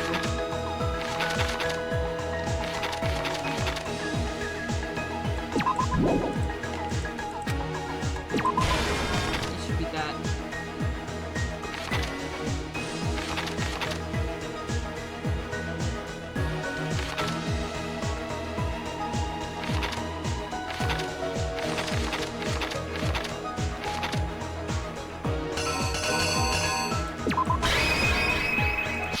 Let's see if this works. First, let's take a look back to before the incident.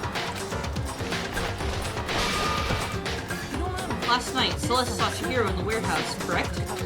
At the time, she was apparently stuffing something into a duffel bag. Or he was, I don't know. I mean, it's like... That something was a blue tracksuit. You can confirm this, right, Celeste?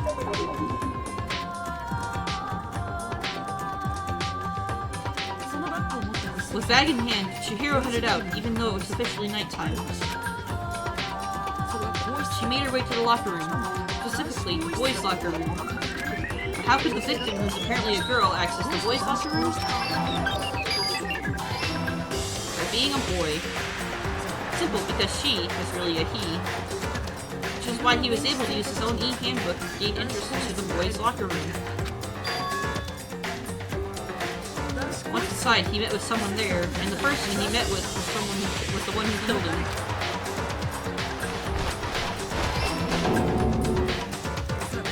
It seems likely that the killer grabbed a nearby dumbbell, approached unsuspecting Chihiro,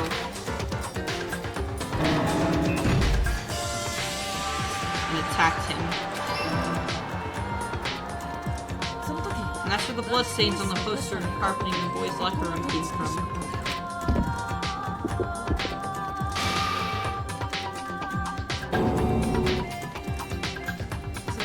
It was likely in the heat of the moment the body was arranged, but the murder itself felt unplanned.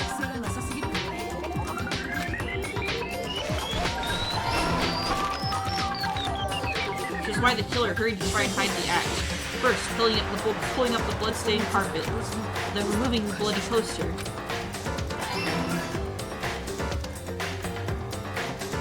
And finally carrying the corpse into the girls' locker room.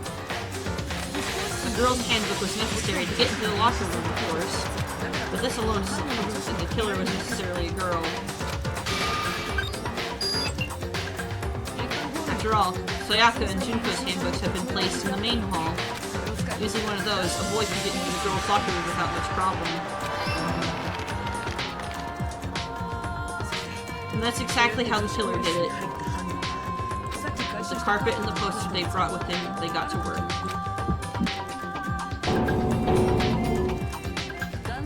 They changed the layout of the boys' and girls' locker room in what you might call a crime scene switch.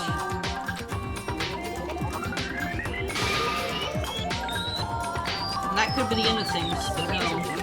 Yakuya discovered the body and decided to intervene in the situation, making things even more complicated.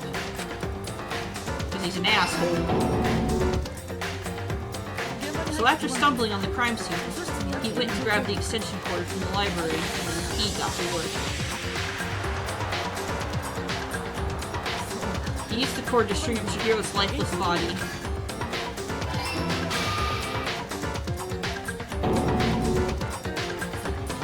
Then using the victim's own blood, he left a grisly message there at the blood scene of the crime. Bloodlust. He wanted to create the illusion that Genocide Jack was responsible for the slaughter.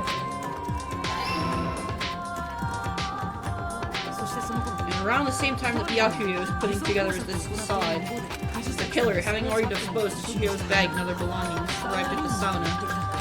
There, they planned to destroy the last piece of evidence, Chihiro's handbook.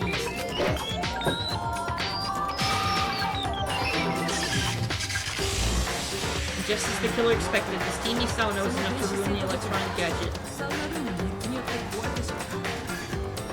Kind of made me think it was him for a bit. I thought it was Byakuya for sure, but I guess it wasn't. Oh, quite sad. Somehow the killer knew that the handbook couldn't stand up to the heat of the sauna. And the reason they knew that is because the sauna had already wrecked their own handbook. And that's how it all played out.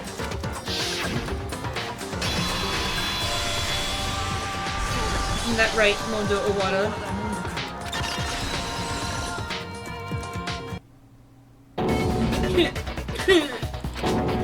Wait, no! This can't be right! Where's your evidence? Yeah! Where's your evidence? You need evidence! You need proof! Without any proof, you can't pin any of this on him! Evidence that Mondo's the killer. That already revealed itself earlier in the trial. If I could somehow show where Mondo's handbook is right now, once I do that, everything will become clear. A new element has been added to the bullet time battles. Would you like to hear more? Absolutely. Let's talk a little bit about fever time and nega time. Nega time. During a bullet time battle, if you press space key, fever time will activate and the tempo will be forced to its max. At this point, even if you push the buttons at random, you won't miss.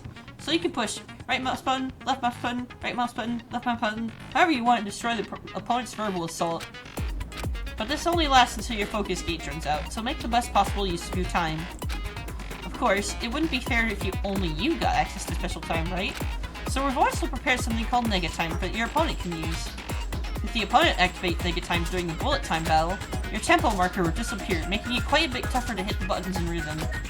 If you were to activate fever time at this point, no, never mind, I'm sure nothing would happen. I don't know what I'm worried about. Unsurprisingly, if your action difficulty is set to gentle, the opponent won't use nega time. Well then, good luck and have fun. I'm gonna get screwed over.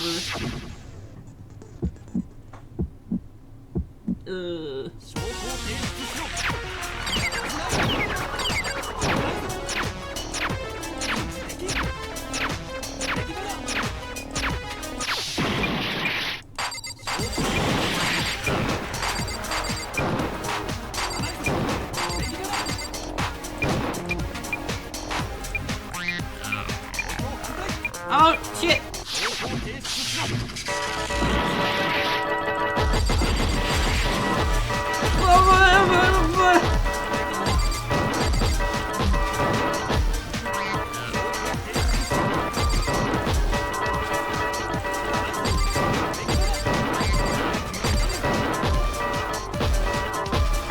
He is very angry at me.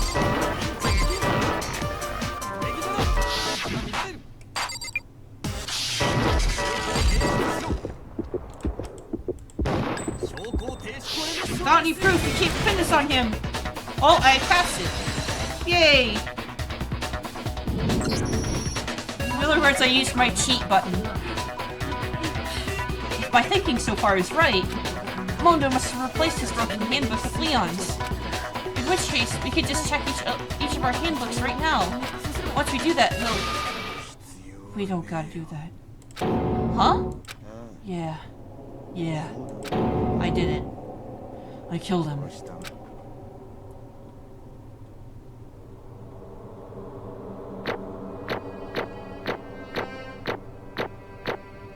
I got one B.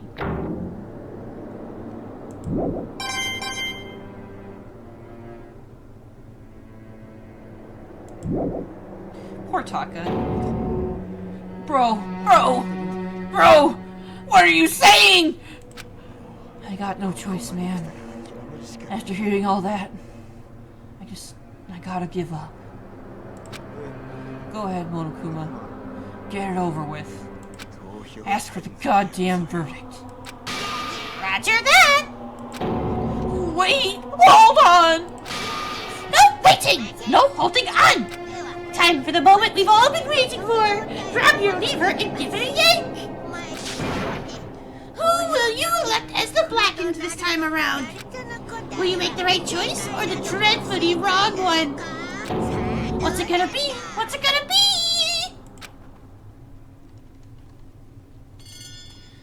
Who is found guilty? Monokuma, vote.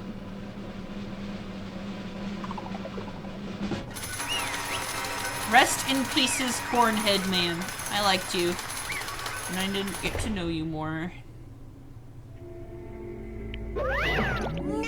Uh-oh! This time it looks like you got it right again! Yes, it is so! The blackened that killed Chihiro Fujisaki was... Moto Wada! In case you were wondering, the vote was not unanimous. Kiyotaka chose the wrong answer. Aww. You're treading very close to the danger zone, Mr. Ishimaru. You need to be more careful. I refuse to believe it. There's no way you would kill someone. Sorry. Why? Why are you apologizing? Why? Why did you do it? Well, it looks like Mondo's taking a vow of silence, so allow me to explain on his behalf. The story of the murder this time is the sad story of two men. But for anyone who doesn't really want to hear it, you can hit the control key to fast forward to the text. I'm gonna read it though. Anyway, there was once a young boy, and his name was Chihiro Fujisaki. He had an extreme inferiority complex regarding his own lack of strength. You're so weak, even though you're a boy. He heard things like that as long as he could remember, and he couldn't overcome his weakness.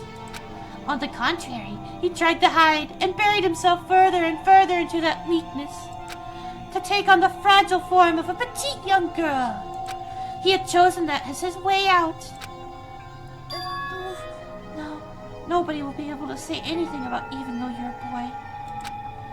But no matter how tightly he wrapped himself up in that shell, the inferiority complex had already taken root deep inside him and was not so easily weeded out.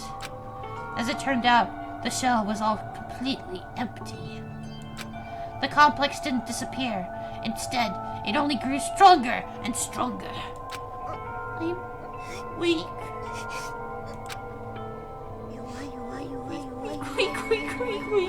Weak. Once the killing game had begun here at the school, he had no choice but to accept this fact. After all, this world is the survival of the fittest. If you're not strong, you don't survive. And then the lovely and hateful Monokuma announced the revealing of the embarrassing secrets. Which, of course, included Chihiro's embarrassing secret, which I was much more than willing to divulge. Even though he dresses like a girl, Chihiro is actually a boy. And that was something Chihiro couldn't let anyone find out, no matter the cost. If that was revealed, it would be the end. The hardened shell would crack. The armor would fall away. Without a doubt, those around him would torture him more than ever before. Everyone figured that being thrust into such a dilemma must have sent him spiraling into despair. Yet... I'm sorry. I don't really want to talk about it right now.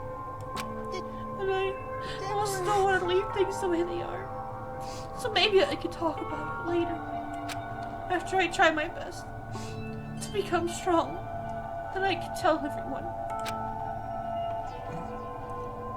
Annoyingly, he used the threat of discovery to motivate himself to become stronger. Now's my chance. I'm going to get stronger and accept who I am. Stronger if someone says, even though you're a boy, I'll be okay. I'll get better. With the thought at the front of his mind, he resolved to take immediate action. And so... that day, he made the commitment to begin exercising. He was prepared to retrain his mind and body. But sadly, that would be the first and only chance he would get at it. When he decided to start exercising, he thought it would be good to ask someone for help. But he wanted to tell that person his secret first, and then ask him to help him from there. And the person he went to... it was me. Yep, it sure was! The biker gang fellow had been painfully clear about how important his manly promises were. So Chihiro probably figured that even if he confided in Mondo, his honor would make him keep the secret. Plus, Mr. Macho Mondo is the very symbol of a strong man that Chihiro had always inspired to. Maybe talking to Mondo about will help me give some courage. So he went and asked Mondo to help him become strong. That was his aspiration. And he thought that only with Mondo's support, he would never be able to come close to that. So then, that must be why Mondo did what he did, to keep the promise he'd made to Chihiro. Huh? He did what? Did what he did? You mean, that's why Mondo carried Chihiro from the boys' locker room to the girls' locker room? Yes, that's exactly what I mean. Wasn't that to cover up what he'd done? That could have been part of it, but I don't think it was the main reason. The real purpose was to keep the promise between men he'd made to Chihiro. But how does moving the body keep his secret? Because if everyone knew he'd been killed in the boys' locker room, then everyone would have been arguing about how she got into the boys' locker room, right? Once that started up, at least a few of us would have immediately begun to suspect his identity. So he tried to protect Chihiro's secret by putting him in the girls' locker room and stealing his handbook. See? Then Mondo did all that to keep the promise he'd made to Chihiro, who he'd also killed? Why would he do that? The more I hear you talk, the more I don't understand! I mean, you guys trusted each other, right? So why? Why did you? Because no matter what, I didn't want anyone to know. So that's what triggered it after all. The possibility of having your embarrassing memories and secrets exposed. That's impossible! Nothing could have been that bad! Nothing could have been that bad! Nothing! Something he didn't want anyone to know, even if it meant killing someone? It's impossible! How many times must I repeat myself? To judge others by your own standard is the height of folly. Even if you can't comprehend it, he obviously can. That's about all there is to it. It's very mean, Knights. It's very mean. Well, while we're on the subject, why don't I tell you? That embarrassing memory, that secret you didn't want anyone to know. You know what Mondo did? He killed his own brother. Oh shit. Mondo, the ultimate biker gang leader, makes all the hoodlums and riffraff across the country tremble. But the only reason he had the chance to join a gang in the first run was because of a certain someone.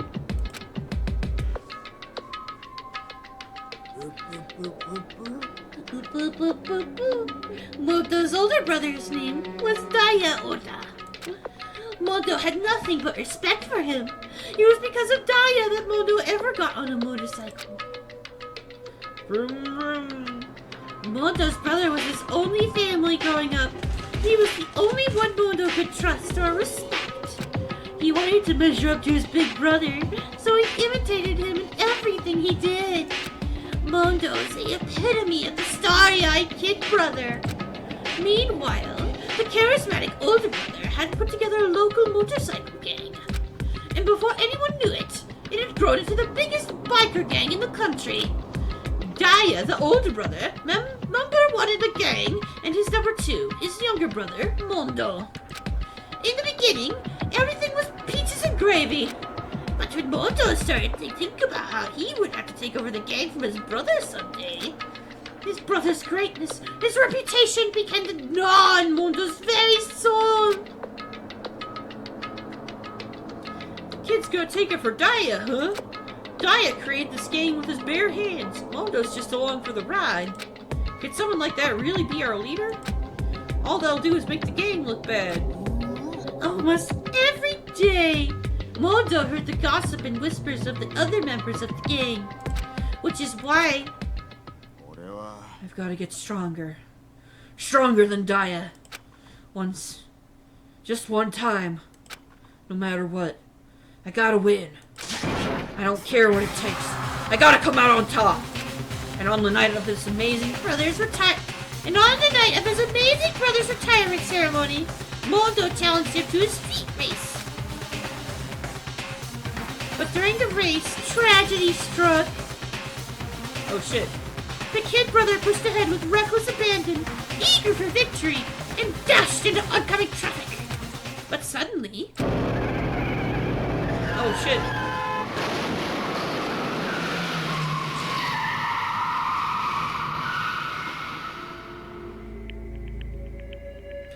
Laying in his kid brother's arms, the older brother delivered his final words. My bad, kid. I fucked up. Sorry. Of course, he knew it was his brother's fault, but Daya never blamed him for what happened. Hey, kid. The rest is up to you. No matter what, you gotta keep this gang together. Because it's the team you and me put together. It's a promise between men. He decided to hide the truth of what happened from everyone else in the gang. In order to keep the gang together, to keep the promise to his brother, he could never admit to anyone that his own weakness had caused the accident. And as a result,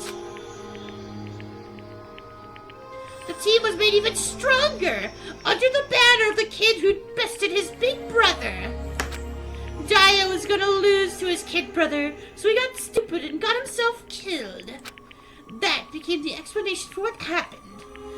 Mondo's lie became the truth. He wanted to lead the team so badly, he was willing to tell all kinds of lies about his brother. I'm strong. Strong.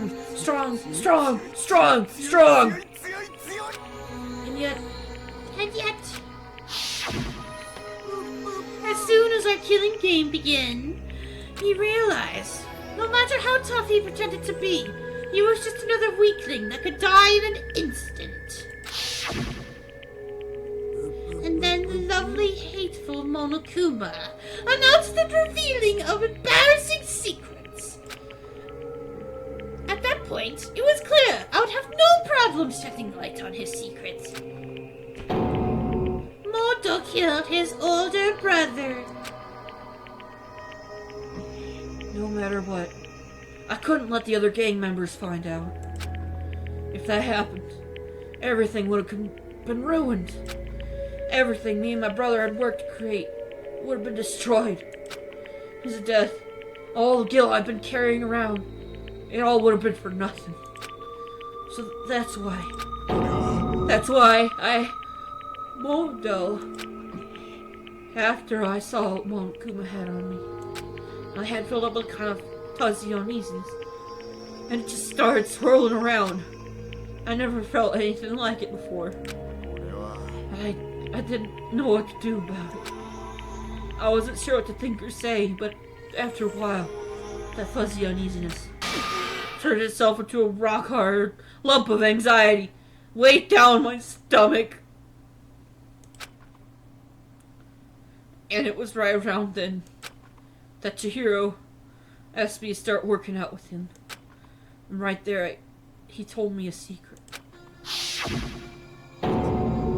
Seriously? Jesus. Yeah. I'm sorry I lied to you. But why? Why now? Why are you telling me this all of a sudden? Huh? Because, I mean, you've kept that secret all this time, right? Someone found out. You're right, but I want to change. I wrap myself in lies. I'm weak.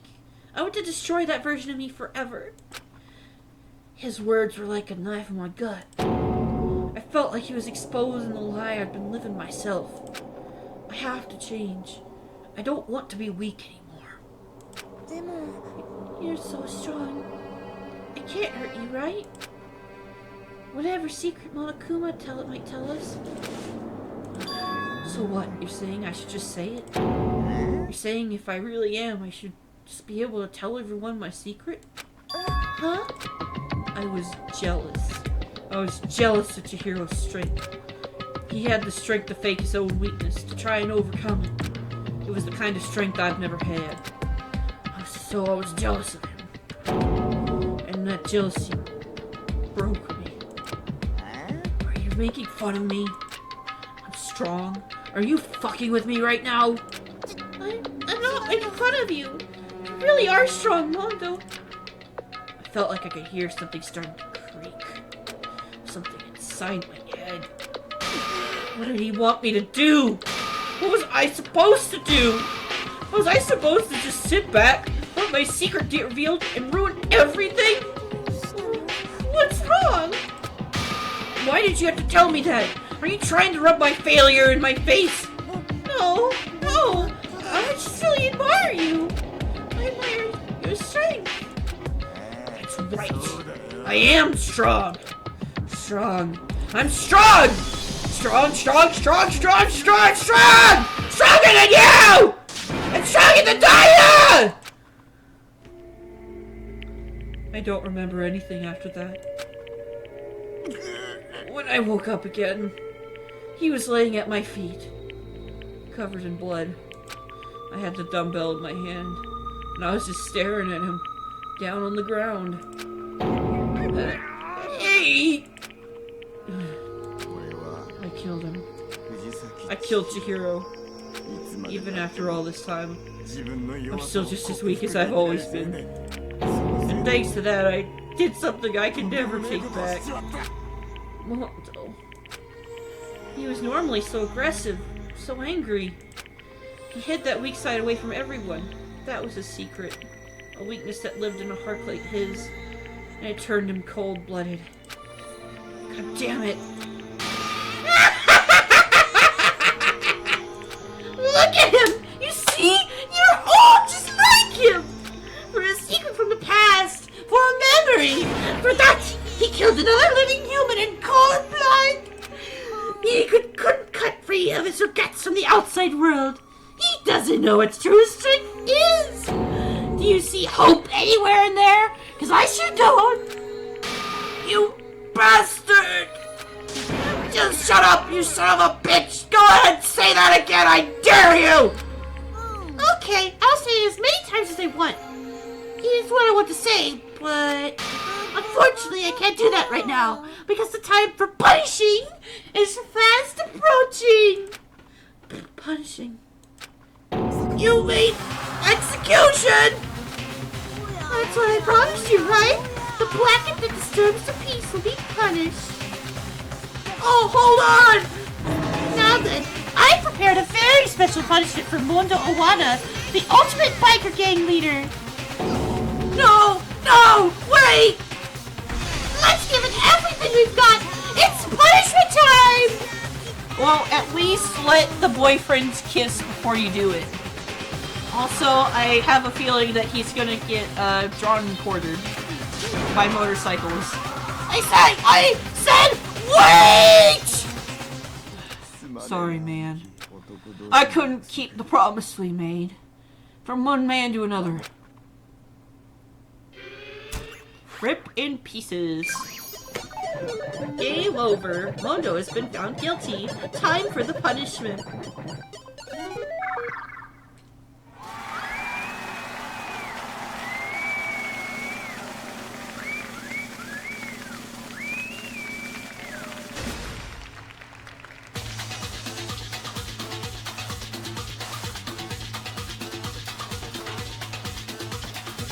Aw, he's got his own corn head.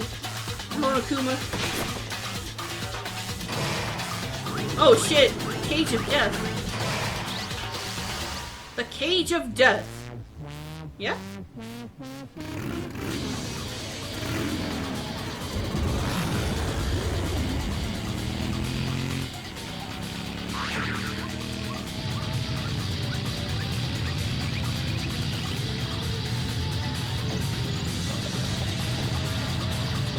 Yeah, you're having fun there, aren't you? Oh god. The T-forces would destroy his body.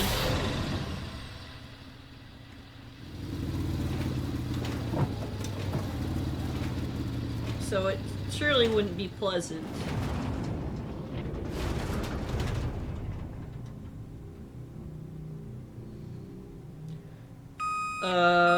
What? What? What? What the fuck?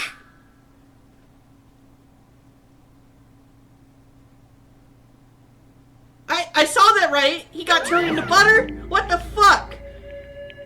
What? No, this game is over.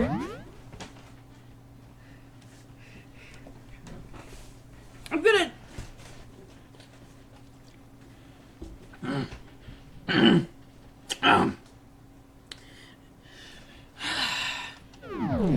at death and your soul will forever be at peace. I'm not laughing at that. It can't be. My brother. Another murder. And another execution. I want to feel like everyone's lives are taken so lightly here. I feel like I might be going mad. Maybe I'll just let it happen.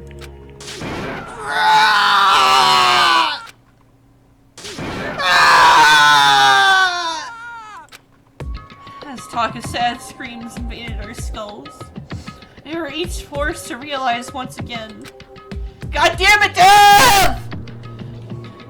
But of course he had to. What a disappointment. This is the end of the game. But Byakuya, you're completely insane. You know that? A game? One of our friends is dead. Do you realize that? Of course I do. Because this game is life or death. I don't have anything to say to you. I just don't have a response. Except that I just don't understand why. Why did you go out of your way to disguise Mondo's crime? That's what I want to know too. Why? Isn't it obvious? Because it made things more interesting. His voice was calm, emotionless, like the voice of death. It chilled me to the bone. Look, this really freaks me out because last night I was looking up Genji butt mouse pads and it auto-completed to ganja butter, so I ended up googling what ganja butter is. It's basically like butter mixed with marijuana. And I was kind of incredulous that that kind of thing exists.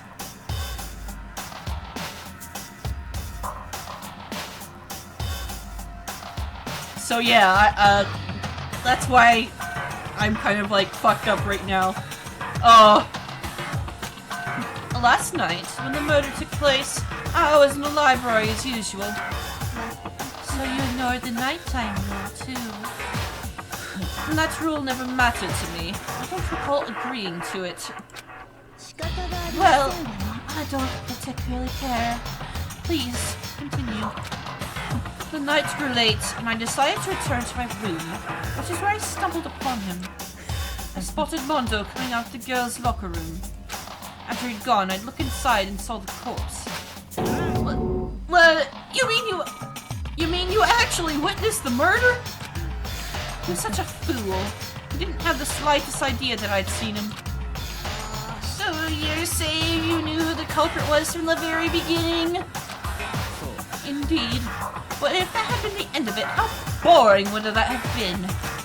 I mean, what a waste of time to have the answer revealed right at the beginning. Which is why I decided to lend a little helping hand. I thought it would liven things up. She did all that to liven things up? So after hearing about Just Like Jack from Toko, we decided to use that to create the fake murder scene. But damn, man! If we hadn't figured out who'd really done it, you would have been dead too, right? Well, obviously, I would have revealed the truth before it reaching that point. Of course. Byakuya turned and looked me in the eye. I could feel his sharp eyes piercing into me.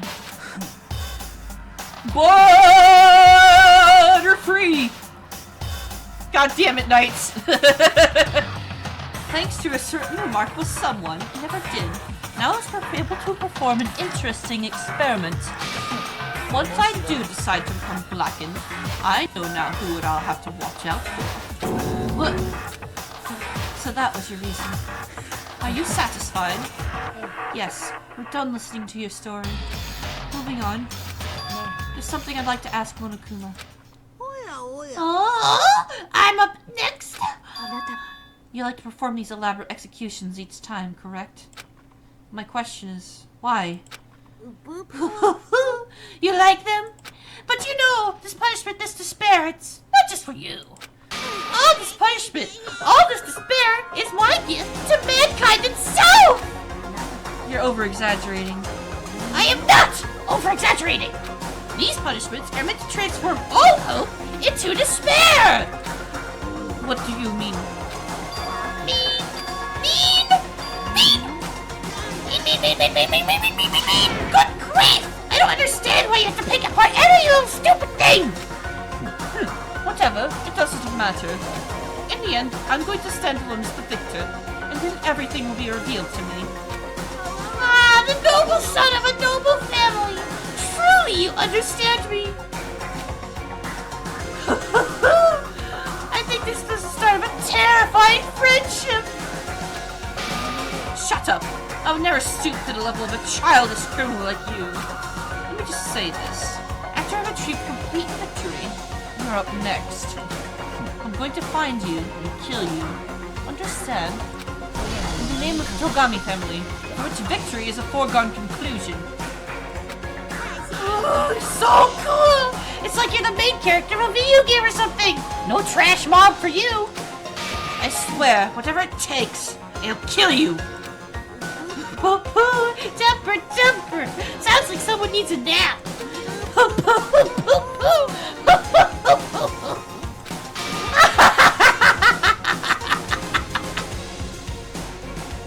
Monokuma's laughter pealed across the courtroom, and the curtain closed on the case of Chihiro Mondo. But I knew that wasn't the end. The killing game would still continue, because the mastermind wouldn't let it end. For those of us who were still alive, our worst fear and despair kept on multiplying. It was the kind of despair that felt like a blind puppy in hell had more of a future than us. All of our courage, our effort, our friendship, it felt like it amounted to nothing at all. It was the worst kind of despair.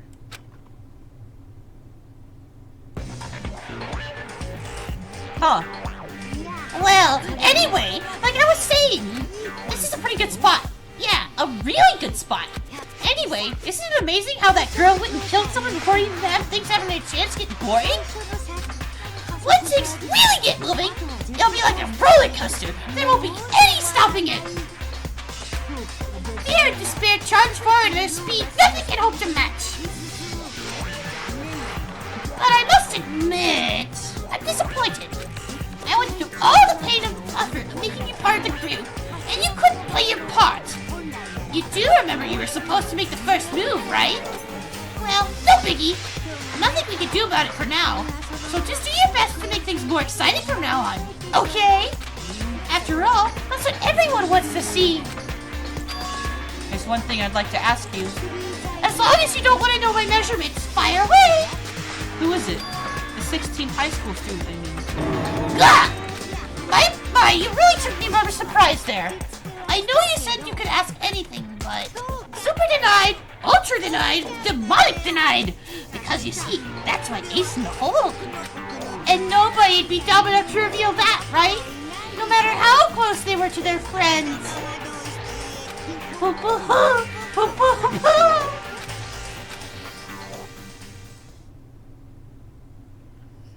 Chapter 2, Boy's Life of Despair. The end.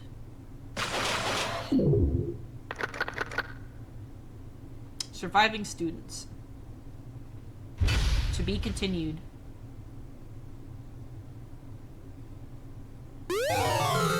Oh, I got the crazy diamond present. It's Mondo's jacket. I will save the Deba. Save the daughter.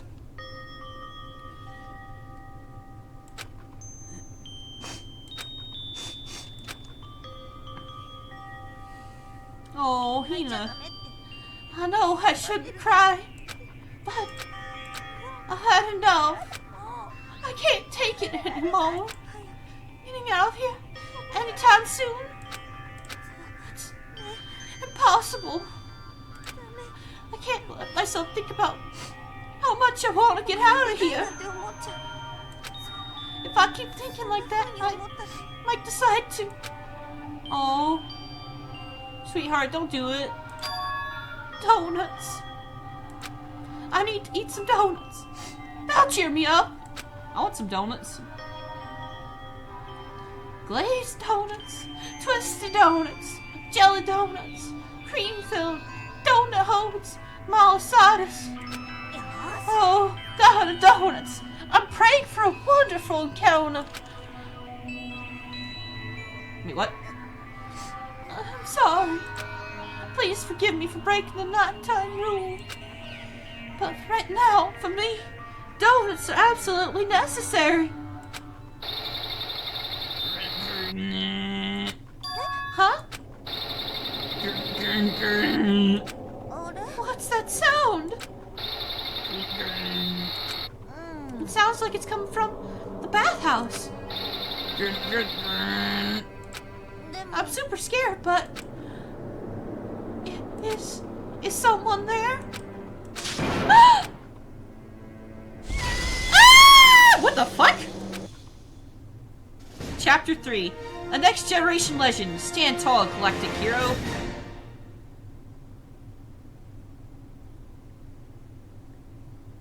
The morning after the conclusion of the second-class trial. Everyone met up in the dining hall, just like always. And I expected it to start like any other day. That's what I expected, but... Today's count kinda sucks, huh? Toko and Byakuya still refuse to show up. And I haven't seen Miss Asahina everywhere. She said her stomach was hurting, so she's taking it easy in her room for today. That is rather unusual for her. Normally, she is so full of energy. This is exactly what makes me worried. So it's just the 7 of us then. It looks that way. It's times like this where the committee chairman needs to get things going with a bang. Or not. Taka hasn't said a word since everything that happened yesterday. One look at his face showed he hadn't slept a wink last night. It must be because of Mondo. The two of them became so close. Then he finds out Mondo killed Chihiro. And then having to watch Mondo get punished. And nothing he could do about it. I can't even imagine what it must have done to him. Well, I mean, what's gonna happen now? We haven't found a way out, and we have no idea if help's ever gonna come. I'm depressed just thinking about it. We simply have to make the best of things. Do our best to get along and live here together in peace. Forget about the outside world and accept this new life. That is the only hope we have now. What? To live here forever? No. Here we have every convenience. We have food, clothes, our every need is seen to. Why are you dissatisfied? In fact, let me ask you this. What is it about the outside world that you long for? Competition, discrimination, victimization, and violence. As society grows, so does its perversion. In which case, our current situation not... Demon Angel Pretty Pudgy Princess! Huh? Maybe the drill shop owner, the bunny-eared Amazon, cat girl dog boy, Robo Justice, the Galactic King! And what I mean is there's no 2D here!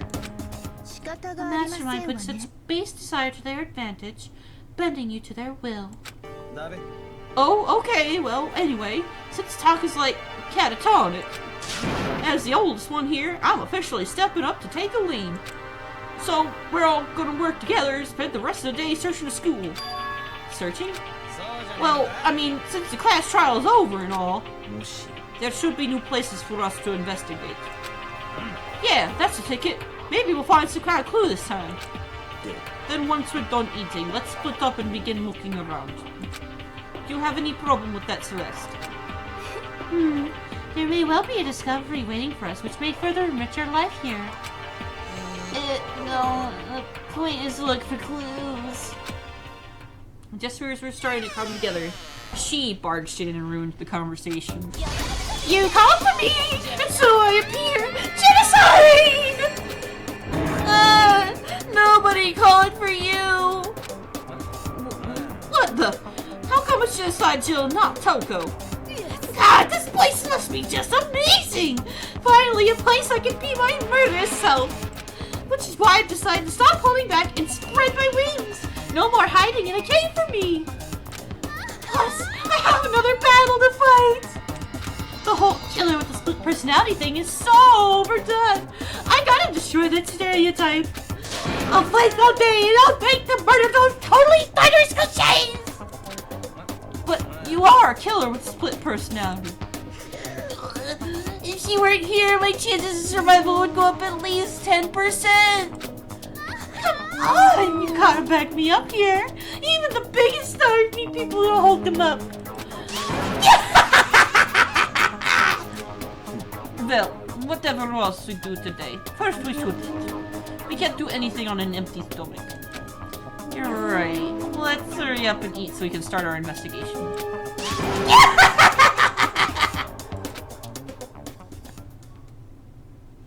So we were forced to eat breakfast with the murderer, and after a much needed but very nourishing meal, we set to work looking around the school.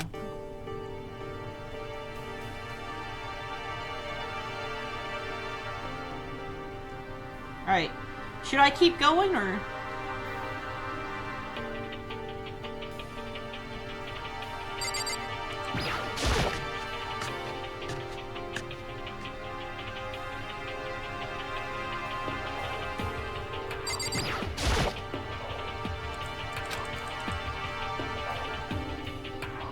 I always pick meat over veggies, because I'm still in my teens. The meat teens. What does that even mean?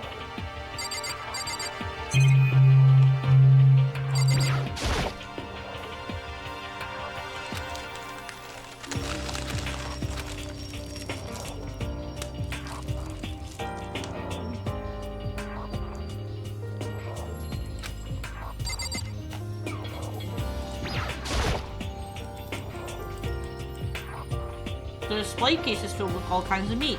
Today it looks like Aussie beef. Mmm.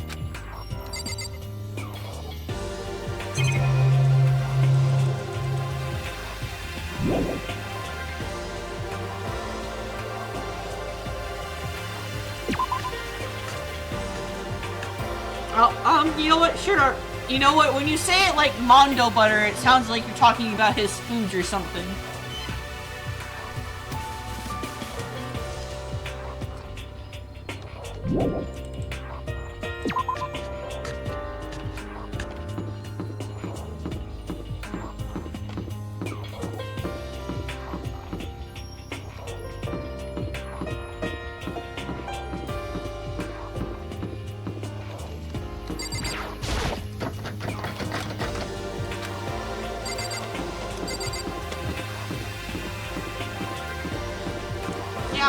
I don't want to do Payday. When should I, like, pick up this game again, though? Tomorrow or whenever?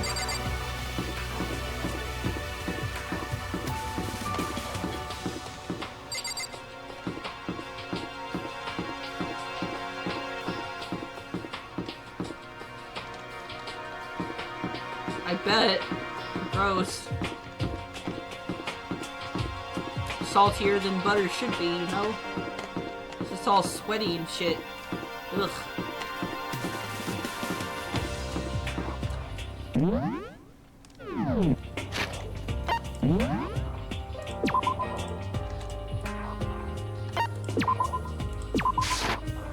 Dangan Ronpa.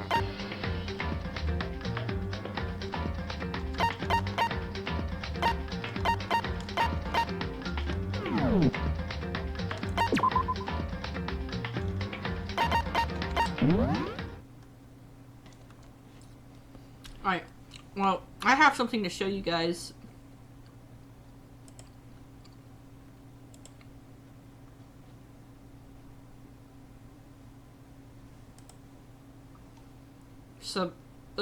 For some, like,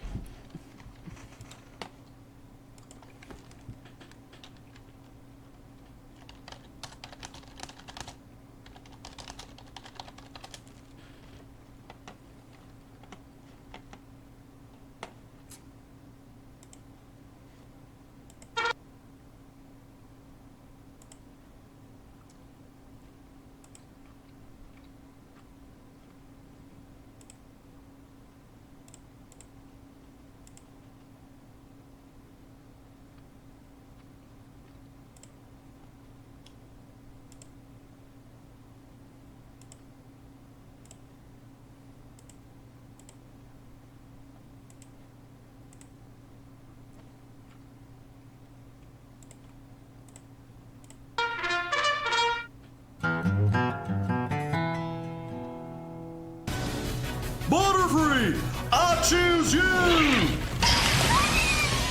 Dang old charge out, go do your flame spin. Go on, get. They gonna hold his butthole, man.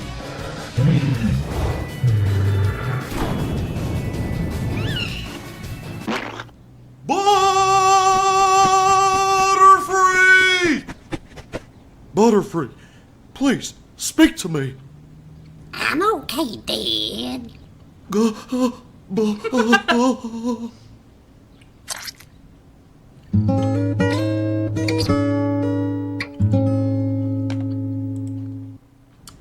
And that, as they say, is that. I will see you guys later. Farewell.